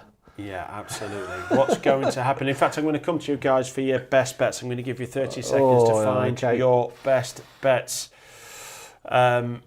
Whereas Leeds, I'm understanding on social media that Leeds fans are already calling for Farke's head on social media. You have to question Do you know what is a bad combination? Do you know what's a bad combination in football these days? Football fans and social media. It's not a good mix sometimes. Yeah, it almost doesn't work, does it? It doesn't quite work. I tell you what, it's entertaining. That's one thing that definitely is entertaining. Unlike this Plymouth Leeds game at the moment, where I'll be honest with you, Plymouth have got a bit of a foothold in the second half, and we don't look like we're going to score any time soon. You've said you're going to come to us for our best bets, Gav. I'm going to give you my best bet, and it is going to be in this game as Plymouth are on the attack here, and oh my word, they nearly score. I am going to stay with the Leeds Plymouth game. I've said that we don't look like scoring, but as a Leeds fan, I need a bit of belief, I need a bit of hope. We've got 20 minutes to do it. I'm going to go for the next goal scorer as Joel Peru, currently 5-1 to be the next goal scorer, and I think he'll be the one to lift us that trophy. I'll say that. We've got Andrew Young who's tuned in, and we've got someone who's watching from New Zealand, we've got somebody watching from Australia, and Andrew Young is joining in from Ecuador. Wow. He's a Rochdale fan. That is rogue. Rochdale fan in Ecuador. Big Who'd have thought that? Big right? contingent in Ecuador. He's got the Rochdale fan club going really well in Quito. He says, come on Millwall, Burnley are insufferable neighbours already. So insufferable he moved to South America to get away from them. So that is Andrew Young. Far away as possible. Can I just, a Rochdale fan I'm in just Ecuador. looking for a best bet. I think I found it, Gav. It's a bit of a rogue one, but I think Middlesbrough or draw. I'm liking these double chance market against Coventry. They, again, at the moment, they've got nothing to lose. They've got to go for this. They've got to go on the attack. I do think that they're going to go and grab a goal. So it might just stay that way. I think it could be a draw, but Middlesbrough draw 11-4 for me against Coventry. Just over 15 minutes to go, fellas. Are we Bristol City goal? Bristol City. Oh! Bristol City, I was just about to say goal. 15 minutes ago. Where do we think it's going to change? What do you think is going to happen? Bristol City. I've called for it all day. 2-0 down to Preston. Need to pull their finger out at Ashton Gate, and they have done that. 2-2. Desmond is in the building. They were 8-1, like we say, when they got that last goal. I think you mentioned the pre-odds were about 45-1 before they even got the goal. Bristol City and Jack, like we said, were on the both teams to score and Bristol City to win. So that was one of our best bets, joint best bet between all of us. A goal for Leeds is offside. It's offside, and it was Piru as well. Oh, you know what that means, don't you? Well, it means nothing because It there's means no calm VAR. down, my friend. You're still These two. second in the I'd table. just sit here trying to relegate Hull. Well, it's funny because when we want to talk about our teams, we have to show the top half of the table. When we talk about yours, we have to show the bottom half. I'll be honest with you, Gav. Don't come trying to side with me now after you've just gone for me. Sam, I'm with you. He'll be out later in the bars in Leeds, enjoying it with the Leeds fans. Yeah, of course he will. 100%. Shouting No, abuse. left, right, Nonto. and Oh, by centre. the way, are we looking at it? Nonto is not offside. Can we? I need Really? another replay on that. There is no way he's offside in a million years. Give me another replay, please. Willie Nonto is not offside, and it's not giving me a You're not gonna replay. see That it. is scandalous. Well, we won't Get believe you VAR in there. the Championship. Actually, we don't. Well, you don't need No, it you now. don't need You're it. going to have You've got it. VAR in the Prem next Bristol season. City, back to them. They have pulled it back 2-2. Let's look at the bottom of the table and how that affects Preston. We'll see them drop. Andy Cady is watching and he's a Preston fan. He will now be sweating. But even then, I said there were a few teams that now can afford to lose a game of football and still stay up. Although it will come down to goal difference. If you start to look at it, it will be goal difference that separates teams at the bottom. Bristol City have had 17 shots at goal, 2 on target. They scored with both. So, I listen, I have seen it a number of times where teams are 2-0 down, they pull it back to 2-2, and then they go on and lose the game because you subconsciously switch off a little bit. Oh, we've pulled it back. We were 2-0 down with 2-2. That's it. We're okay. We've done our job. And then, so don't discount Preston in this game. I still think they could be a bit of a prize play. In fact, what price are the Preston? We'll have a look. Just a quick one. In the first half, we mentioned that none of the top 9 teams were winning. Now there's 3 of them, but now none of the bottom 9 teams are winning at all. All of them are Game of drawing 2 or halves, losing. fellas. It's So, game of 2 halves. Interesting. Have you seen how many shots there's been in total in the Preston-Bristol game? 17 shots Bristol, 14 shots Preston. Yeah, I know. What a game. I think you've just got to look at a further goal in the game. Yeah. Bristol City are 2-1 to win. Preston 9-2, 3-4 for the tie. Do look at a further goal. Let's have an updated price on the outrights, by the way, because this. Wow! No, I called 10 to 11 earlier. The pair. If it got to this stage, I mean, we're close enough there at 5 to 6, but. Wowzer! Where you go? I mean, obviously you're a Leeds fan. I wouldn't play it. Not at them price. I can't What, play 50? that now. I mean, so you'll play then. If you're worried player, would you play Leeds to win this game, or we'll get you a price on that? But Yeah, I mean, that's your they've got better 15 bet, minutes. isn't it? If you may as well back evens Leeds to I'm just win having, at Plymouth. I'm just having a quick look here, but I mean, Leeds are. To be fair, they've shortened up Leeds from that 6-5 to 20 to 21. They've obviously just shown. I don't know whether Jack's had a really good eye on that game, but it seems to be that they're just attack. We are, but I'll be honest, fellas, it's not really looking like there's anything Can't clear afford cut. again. We're in here. Wober's down the left-hand side, nothing coming. It looks like a goal could be inevitable, Yeah, but Plymouth are just. They are defending. Listen, I'm open. So we're going to have to start bringing on some of the men from the bench, I believe, and hopefully not another defender in Max Wober because that was mental. But hopefully we bring on the artillery from the bench because we need to get a goal here. We can't bottle the Championship on the final day. I know we're up, Gav. I know you're going to say we're up. We don't need to worry. I've heard it, but it's bragging rights. It does mean something, and when you're there and you're about to grasp it. When you kick off in the Premier League next season, you won't care whether you've won the Championship. I agree, but Cricket for Badger now, didn't care, did he? No, quite right. You're up. You've done your job. This is just enjoy it. The icing on the cake, isn't it? The two Yeah. key games now really going into these final 15 minutes is this Plymouth Leeds game towards the top of the table, and obviously this Portsmouth Hull game. You never thought that the Portsmouth needing a goal to relegate Hull would happen, but it is going to be that way. And whether Portsmouth know that and they're going to go all out attack to try and get them relegated, who knows? But I mean, our Acca's still in the chances. there is a chance. I mean, the one team that I'm worried about at the moment is Gav's team, Sheffield United. Yeah, it wouldn't surprise me if Portsmouth grab a goal and Leeds grab a goal. But And then shot Gav lets us down. I just actually looked at the other side in Sheffield Wednesday. They are a club that have got real off-the-pitch problems at the moment. They could be saying good. They have got a good manager in charge. Danny Rawls worked wonders at Sheffield Wednesday. They're absolutely fearful he's going to be going because the management from their chairman Chanzeri is pretty woeful at Sheffield Wednesday. Watford have battered them in the second half. It's 6 shots at goal, 3 on target just in the second half. Watford could be a nice 3-1 to win that game. Generally not a place of goals, Vicarage Road, when Watford play at home to Sheffield Wednesday. I think we've had 4 goals in the last 4 meetings, so not a place of goals. Generally always under 1.5, but this could be going overs because I think Watford against Sheffield Wednesday, back a further goal, I think Watford could nick that one. But let's look in with Sheffield United then and see what the stats are for the Blades. This is not important for Sheffield United. It's important for our ACCA, the final day live ACCA. And obviously the giving away of more £50 Amazon vouchers, scan the QR code to take part. But this is more important for Blackburn because where are we in the league table? If we can show the top end of the league table. So Blackburn at the moment are on 66 points. That's how it stands. So what happens if Blackburn do get a winner at Bramall Lane, a place they've not done that for quite a while? How would that affect things? Blackburn would then move to 68 points, and that would be coming down to goal difference, of which Bristol City's goal difference is 4, Blackburn's goal difference is 5. Of course, if Blackburn take the lead, they move to 68 points and have a goal difference of 6. It's absolutely vital that Blackburn score here to stand any chance of getting into the playoffs. So they've got to throw everything at it. So That's surely at Bramall Lane, you've just got to be backing a further goal. Well, yeah, potentially a further goal. Or if you want to take the risk of them not going on and getting that goal, is Sheffield United just going on the counter-attack and grabbing a goal themselves? Because that's what it's going to open itself up to. In the fight, I think we will see a fair few goals, by the way, in the final 5 minutes of these games, because a lot of teams are going to be playing out to go on the attack, and if it doesn't play out, it will go for the counter. I'm going to be honest, looking at the stats on this one, just quickly, Sheffield United have been well on top in this game. 16 shots, 4 on target, 2 big chances, an XG, an expected goals XG of 1.69 for Sheffield United.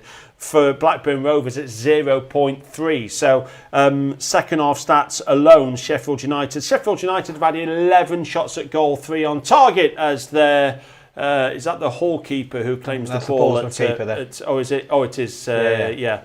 So that's Hull on the attack. They are. Well, that's what this is. I mean, do they? This is what I was questioning. Are they just going to sit back and defend this 1-1, or do they just go and try and get this second goal to just secure them staying up? It's a risk they could take, but I would say if I was Hull now, I'd be trying to sit back and hold this 1-1. Especially with it being 5-2 at West Brom, it's done and dusted that game. Just on the Leeds game, going back to that, I said we needed to bring some players off the bench. We brought on Patrick Bamford and Ramazani. How beautiful would it be for Patrick Bamford to score this goal now? The man that probably cost us relegation from some of his misses in the Premier League, be the man to obviously win the title and go up as champions. It would be lovely. It feels inevitable. Yeah, it would be lovely. And I've just seen a replay of Plymouth's goal there. You touched on Sheffield United's stats. Let me just read out to your Leeds stats here. Expected goals 2.54, ball possession 80%, 23 shots, only 3 of them on target, by the way. 1 big chance, 6 corner kicks. Plymouth are absolutely getting their backside handed to them right now, but Leeds desperately need to get a goal. There's 10 minutes on the clock, less 10 minutes with extra time. Can we do it? This is going to be fascinating. This final 10 minutes is going to be absolutely insane. I think anything could happen up and down the league table. It really could. Jack's got his eye obviously on the Plymouth Leeds game. I've got my eyes across from me on the Portsmouth Hull game, which are just so key. And Gav, we're just waiting for you to grab that goal for Sheffield United. I thought there was a goal for Sheffield United. Do you know what? It feels like the calm before the storm. There hasn't been a goal for about 5 minutes. It feels like it's the calm before the storm. And surprisingly, there hasn't been a goal still at Derby Stoke. What a surprise. Well, that's the game we said 0-0, wasn't it? We tipped up 0-0. As we said, if that game was in our gardens, we'd probably close the curtains. It's Derby against Stoke 0-0, and that is absolutely fine. Really disappointed with Middlesbrough, to be honest with you. But Middlesbrough, they haven't got a good record against Coventry. This will be eight games against Coventry without a win. So very disappointed that Coventry haven't gone there and booked that turn. We've got a Hull player down injured at the moment, so it could be some added on time. Goal between Swansea and Oxford. We did say Swansea to go on and score a third in that pressure-free game. Both teams are staying up. Been plenty of shots in the second half. At Swansea, when we looked at it about 10-15 minutes ago, Swansea had 17 shots at goal. Clearly they've had more because they've just scored as well. So Swansea 3, Oxford 2. Wouldn't be surprised, by the way, if you get a further goal in that one. Games I'd be looking at further goals in. I would be looking at a further goal for Sheffield United or Blackburn. Blackburn have got to go for it. Blackburn may as well go and lose 2-1 now, as opposed to just finish 1-1 and miss out on the playoffs. Yeah, it opens up for the counter though. Yeah, it opens up for the counter. Exactly right. Would we be looking at a further goal between Bristol City and Preston? 2-2, plenty of shots, as you said. 14 shots in the game from Preston. There were 17 for Bristol City. So, we're looking at around 30 plus shots at goal. Our three, sorry to interrupt you there, Gav. Our three teams at the moment, for them to win from the live odds now is 51-1. 51-1, so we need a goal in our 3 games for our ACCA. There's been a goal at Cardiff again. Cardiff have scored. My word, what's going on there? They're putting up a fight. Aaron Ramsey's men are putting up a fight against Jack Wilshere. Just seeing the goal go in here. Doesn't want to go down. It's a decent finish. I don't know if it's taking a deflection, but it's a decent finish. I mean, the keeper's throwing the ball. They are adamant they can come back and try and get something here, Cardiff. No, they're not. They are. They've grabbed the ball. They're getting back to the other side. That's what you do. They're not. They're down to 10. They're 4-2 down. Anyone from the price and Cardiff. I tell you what, if Cardiff get anything from this game, I'll become a Cardiff fan for a year and do every one of our shows in a Cardiff top. Oh God, I'm going to hold you to that. I'm not sure you should have played that, but with the championship and the carnage that's going on in the championship this season, I'm not sure you wanted to make that bet. Crazy things. Well, this is a Norwich side who at home recently been well amongst the goals, didn't they? What was it they had recently at home? They lost 5-3 to Portsmouth, of course. But it's not going to happen, is it? As it stands right now, I'll just run through some of the scorelines. Bristol City 2, Preston 2, Burnley 2 and up against Millwall. Millwall should really be doing better in terms of they actually should be getting some miss of the season already. Coburn, first half, back post, 2 yards out, unmarked, open goal, hits the post, goes wide. Unbelievable miss. Everybody knew it was a shocker. Coventry 1, Middlesbrough 0. That confirms Coventry being in the playoffs. Derby 0, Stoke 0. No surprise there. Norwich 4, Cardiff 2. Cardiff down to 10. Also, Plymouth 1, Leeds 1 condemns Leeds into second place. Don't quite hit the 100 mark. Yet. We can get prices on the outrights. No, Actually, about to change. Portsmouth 1, Hull 1, Sheffield United 1, Blackburn 1, Sunderland 0, QPR 1. They are going into the playoffs in awful form. Sunderland. Absolute dreadful form. Sunderland, what's that? No win in 6, and I think it's 5 defeats in those 6. They have been dreadful. Sunderland, as I said before, Sunderland bizarrely have won the games at QPR but can't beat QPR at home. Swansea 3, Oxford 2, Watford 1, Sheffield Wednesday 1 and West Brom 5, Luton 2. Luton are going to be relegated. Let's look at the prices. 5 minutes to go, 5 minutes to go and the outrights look like this. Oh. My word. What would you play there, Jack? I wouldn't touch either of them. I don't want to talk about it. That's all. Fair enough. By the way, Leeds are 19-10 to win the game. They're 11-10 to win the championship. They're around 2-1. You'd back that if you fancied Leeds to win the league. You'd back Leeds to win the game 2-1 over that. I'm not sure. Essentially, the prices are pretty much the same. Can we check our ACCA? Can we update our ACCA as well? Because we can have a look at it. Let's have a look at. Total odds are so big they're off the screen. It's so big you can't even get them on the screen. I think it's 115 to 1. It doesn't look like it's likely. We haven't lost, but we haven't won. Honestly, there is still a lot that could happen in these games. The Pompey game is very nail biting. The Leeds game is nail biting. I'm not sure about you lot, Gav, but there's still something that's going to happen in these games. I'm telling you now, there's still something will happen. Yeah. Something is going to happen. I just don't know what it is. In one of these 3 games, something is going to happen. this is where prices take a step back now, and this is just about what could happen. So if Blackburn score at Sheffield United and Bristol City stays that way with Preston, it's 2-2, Blackburn on goal difference will end up in the playoffs by virtue of a goal difference. They've been 2 better. Bristol City's goal difference is 4. Blackburn's will be 6 if they go 2-up at Sheffield United. Millwall, they have no chance, because even if Millwall win, which they're not going to do, their goal difference is worse than Bristol City's. Middlesbrough are done for. In fact, Middlesbrough, who could have been in the playoffs by the end of play today, have actually fallen behind West Brom in the league. Although, bit of a comeback for Luton. It's now 5-3. It's a goal. I can't believe what's going on there. Thriller. Do you believe in miracles? Too little, no, not for Luton. Cardiff are down on 44 points. Plymouth are down on 47 points. But they did pick up towards the end. I think Plymouth will probably bounce back, as we've got a goal for Coventry. That is Middlesbrough's season done. We knew it anyway, but Middlesbrough are done. Championship for them next season. Coventry will be in the playoffs against Sunderland, who they beat 3-0 at home fairly recently, just a couple of months ago. They also drew 2-2 at Sunderland. So Sunderland did not beat Coventry. Sunderland did not beat Coventry in the league. Did John not tip that? On the fan take? Yeah. I think he tipped 2-1. Right. He thought Borough would score. He tipped him to win 2-1. But he doesn't care. John's in Spain. He's a Coventry fan. They're in the playoffs. He doesn't care what Coventry do. I will blame Luton are the big story, because they're just they pulled a goal back against West Brom. It's far too little. It's far too late. Luton, who were in the Premier League literally a year ago, are going to be in League One next year. As fast as they're coming up, they're going back down. Quickly, a few comments coming in. I have to mention that Johnny got that wrong about in our production room, about John getting the price right, just to let you know.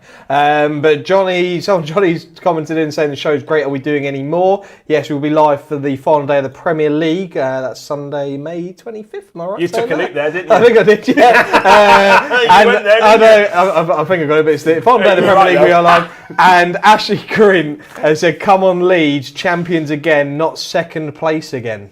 I'm agreeing with Ash there. Please come on, Leeds. We're into the final, 2-3 minutes. It's going to be extra time, sort of announced soon of what the added time is going to be. And I don't know. It's not that climatic, is it, really, at the moment? By the way, look at this chance for Hull. This would have...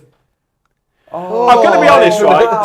So Simon, the the Hull fan, was absolutely convinced, 100%, that Hull were going to go down. Can't see it happening. And if we look at the league table, they are staying up, and they're staying up on goal difference. But that's the thing. If Portsmouth win, Hull go down. I believe he started the video with. Hi, I'm Simon, and unfortunately, I'm a Hull fan. Yeah. So maybe you should have a bit more belief. This is huge, by the way. It is huge for Hull. It is. Absolutely. Luton have got a goal difference of -24. Hull have got a goal difference of -10. Both are on 49 points. So if Hull do concede a late goal against Portsmouth, and it's all now about how much added time on there. Yeah, I'm just going to keep an eye on that. And we'll find out soon between Portsmouth and Hull. There'll be 7 minutes at Fratton Park for Hull to hold on. 7 minutes of added time has been given at Fratton Park. This is going to be a horrible 7 minutes if you're a Hull fan and Portsmouth fan. You don't really care to. Interestingly enough, at the start of the stream, I said that it would be great for Leeds to lift the trophy, Hull to go down. As it stands, you probably prefer to be a Hull fan. Do you know what? They're staying up and Leeds aren't winning the trophy. So it's almost like they've played the Uno reverse card. Do you know what? That's karma been streamed live. It is, yeah. It is. What added time have we got in the Leeds game? I will have a look at that for you. Give me something. Give me a bit of hope, please. Well, there it is. You can see top of the table. Burnley, 46 points, 46 games, 100 points. 6 minutes down in Plymouth, by the way, has been added on there at Plymouth. 6 minutes at Plymouth. Oh my God! I think we scored. Goal! Have we scored? For Leeds. Yeah! Get in! Is it looks like a huge goal? That is massive. Get in! How good are Leeds United? The biggest club in the Championship. Get in the boys. Who's the goal scorer? Man, O'Sullivan, look at that! Get in! He's limped in the away end. I can't believe it. The shirt's off. I'm close to bringing mine off as well. Gav, Sam, you're speechless. Where's your shirt? Get in, Leeds. Put the shirt You on. are absolutely the best club. There is in Yorkshire, in the world, Super Leeds United. Come on, baby! Woo! I'm not sure if you're aware, but just to update you, Leeds have scored at Plymouth. I'm not sure if you're aware, but Leeds have scored at Plymouth, and that means at the live league table, Leeds are going up as champions. Our head of tech, Mark, has also had to buy a new mic after that. Sorry, after everybody. that getting broken. It's fine. Headphone warning, apologies, but sometimes you've just got, I mean, the pyros are going off in the away end. Manuel Solomon looks like a Greek god with his shirt off. Do you know what? What a player, what a man. If I had a body like that, I'd never wear clothing. Do you know what I mean? I know. God, that is mad. There is going to be a hell of a party outside these studios, by the way, in Leeds this evening. Yeah. And Jack, I'm sure Jack might Sam, join me this you evening. said to me Goal before, for Burnley. It's far too late. unlucky. It's a goal It for doesn't even Burnley. it's not going to get the full screen Oh, graphic God. because it's What worth nothing, that really. if it That stays is this way. brilliant. Oxford had failed to score in the last 2 games away at Swansea. They haven't failed today. It's now 3-3. We did back further goals between Swansea and Oxford. As Oxford's form's turned around, by the way, fantastic. They were always, looking over their shoulder at the relegation zone, but they are 3-3 away at Swansea, and that does mean that Swansea now, they will be just outside the top 10, I think. Yeah, they moved to 11th. Oxford, they will be 17th. It finishes 0-0 between Derby and Stoke. I can't believe it. I honestly can't believe it. I'm gutted we didn't watch that one. Let me find my surprised face for Derby 0, Stoke 0. Although Betlands, we did tip 0-0. We didn't get the best of price for it because some 0-0s can be, 4, 5, 6 to 1. I think that was just around 3 to 1, but still a 0-0 is what we backed. But Burnley 3-1 up against Millwall. Burnley fans don't care, to be honest with you now. I wouldn't care whether I finished first or second. Couldn't give a rat's ass, just about getting promoted. I agree with you, Gav, but you say this. Pre-game they wouldn't have cared, but when you're winning and it's 1-1, oh my God, are Plymouth going to score it? Oh, no, that would be. By the way, that would be. Yeah, sorry. As a Burnley fan, if you're watching that, you know it's 1-1 and the trophy is at their grasp now. It's sort of chopped and changed all day. Then you are a little bit gutted as a Burnley fan. I am absolutely on cloud 9 right now, Sam. I cannot quite believe what's just happened. I said there'd be drama somewhere in one of our games. I said there would be drama, and Manuel Solomon has delivered with that drama. Can Pompey now score? 3 minutes left in that game. I would love it. I would love it if Pompey go and get something against Hull now. Calm down, Kevin Keegan. It's a hell of a party in Leeds, by the way. Come on, you pilgrims. Yeah. So we are located just outside Leeds, and I'm not going to venture into that city for at least 2 weeks. Although there's a chance on my word, that's a real chance for Plymouth. That is a towering header from the centre half, and he's headed it wide, and that should have been 2-2. Having said that, I think the referee's whistle may have gone for a foul. Blatant. We're starting to get some of the full times in. So Derby Stoke, they are both going to be in the Championship next season. Derby 0, Stoke 0. That is the only full time we've got at the moment. We literally have 2 minutes left between Portsmouth and Hull. It looks like John Mousinho's men are going to do Hull a massive favour here and keep them in the Championship for next season. So let's look at the top of the table. Get the top of the table back up. We can see the playoff places as they stand, and absolutely nothing changed from kick-off. The same 4 sides in the playoffs are in the same order come full time. Sheffield United and Sunderland were always going to finish 3rd and 4th. It was all about Coventry and Bristol City. Coventry have beaten Middlesbrough by 2-0. They're going to be in the Championship next season. Middlesbrough, Coventry go into the playoffs. They will be taking on Sunderland, and it's going to be Bristol City who will be playing Sheffield United. I think the first game is next Thursday at Ashton Gate. It's full time. Burnley against Millwall. So Burnley, their season is run. They've also hit 100 points. For the first time, they must be the first ever side to get 100 points in the Championship and not be crowned champions, which is astonishing. And they've only conceded 16 goals all season. 16 goals. Not won the Championship, have you, Burnley? Unlucky. It looks like the playoffs. I mean, they look fairly set at the moment, but it looks like Sheffield United will travel to Bristol on May 8th, and I think Coventry, Sunderland. I think it'll be Coventry at home against Sunderland on May 9th at this moment in time. Who do we think is going to make the final of the playoffs? I mean, we can't predict a win. Well, I mean, Sheffield United are the favourites most likely. I think Coventry. I think Coventry too. I think Coventry will get to the final. Whether they win, I fancy them, yeah. Luton are relegated. Check the bottom half of the table again, please. Luton have lost 5-3 at West Brom. No goal. And Luton are down unless Portsmouth, it doesn't look that way. unless Portsmouth can find a winner. Bristol City 2-2 with Preston. That's full time as well. Norwich 4, Cardiff 2 is full time. Sunderland have lost again. They have lost 1-0 at home to QPR. Sunderland going into full time at Fratton Park. It looks like Hull are going to be safe here. They are going to be safe in the Championship. Hull stay up. They finished 21st in the Championship, just about by the skin of their teeth on goal difference.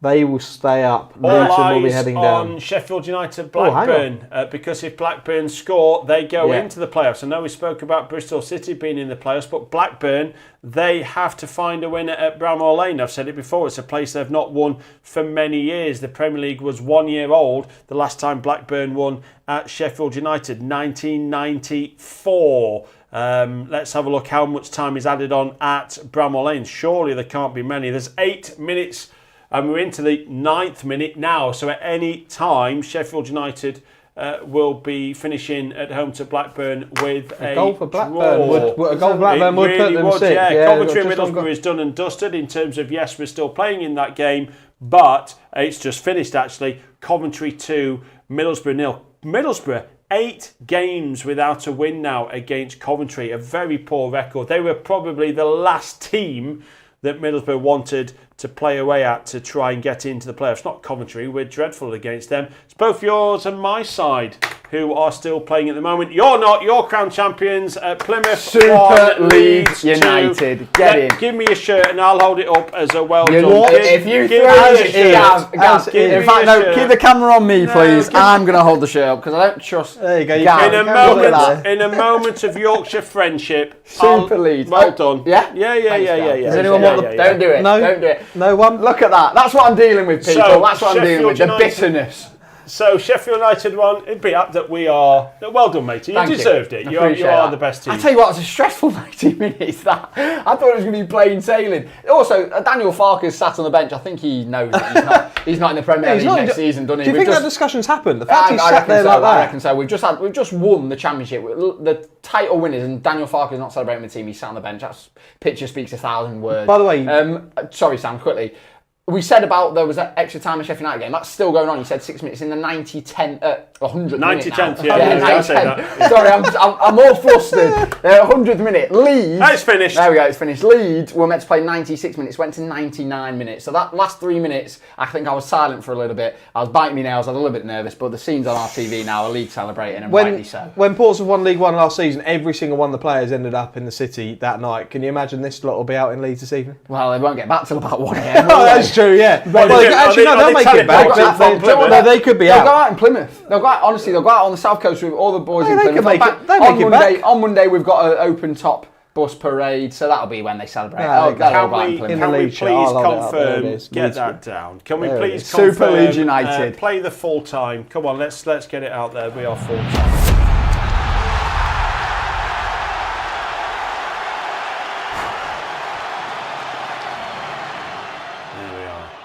So the Championship season ends. 46 games of drama for each side. Let's go through the league table and see where teams finish. Let's get the top half of the table up first.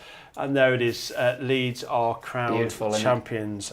Deservedly so as well. In fact, to be honest, either Leeds or Burnley would have been fitting to be champions because both got 100 points. So well done. It will be Leeds and Burnley who will be in the Premier League next season. Sheffield United finished third. I know they've got 90 points, but actually they've amassed 92 because they started on -2 this season. And that's more than what Leeds had last season when they finished third. I think Leeds had 90. Sheffield United have amassed 92. Wow. And when Sheffield United had been promoted previously twice over the course of the last few seasons, they had fewer points than they have now, and yet they're condemned to the playoffs. Sunderland finished fourth. Their form is just absolutely woeful, Sunderland. You can see how far adrift they finished. You know, they were 14 points as it looks from Sheffield United. Look how far behind the top two they were. Coventry and Bristol City, they are in the playoffs, so no success for Blackburn, Millwall and Middlesbrough. Middlesbrough never quite got into the playoffs over the course of the afternoon, but for a certain while Millwall did when they took a 1-0 lead at Burnley, and Blackburn did when they took a 1-0 lead at Sheffield United. Alas, it is Championship for them next season. So the playoffs are Sheffield United home and away to Bristol City. The first leg is next week. Sunderland will be away at Coventry, a place they lost 3-0 at towards the end of this season, couple of months ago. Then you've got your West Broms, your Swanseas, Sheffield Wednesday, they're all mid-table. Let's go to the bottom of the table to see who has been relegated. And Cardiff are down, you can see that. They are down with 44 points. Then Plymouth down with 46.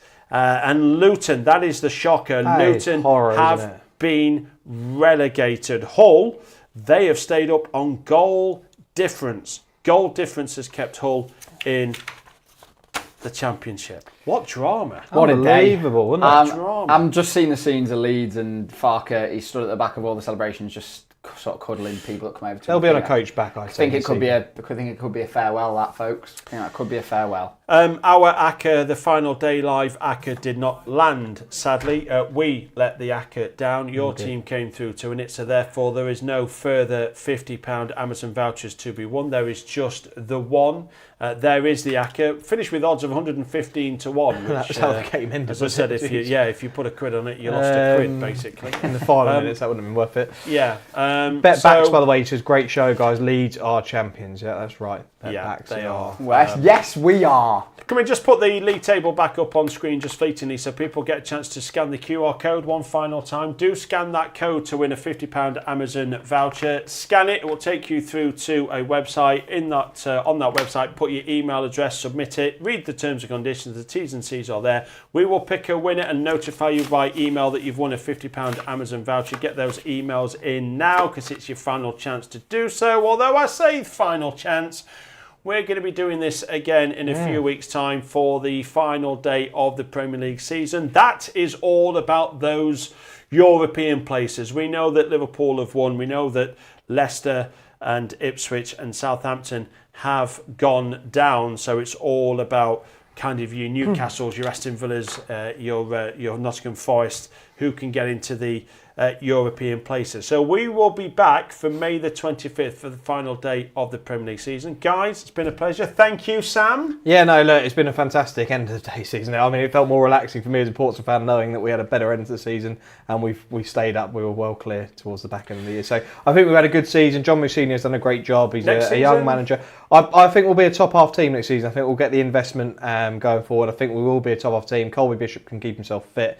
I think Murphy's been unbelievable. I think we've got a great chance. Just want to say a massive thanks as well to everyone who's been involved with the show. First time we've done it, but we've got Mark, Al, Johnny in the production room. Have done an unbelievable job with this show and getting this off the ground. And yeah, looking forward to watching this once again on the final day of the Premier League season. And thank you for Jack as well, the Leeds fan. The reason I think Burnley have a better chance of staying in the Premier League than Leeds is because they're watertight at the back, and if they can take that into the Premier League, they'll have something to build on.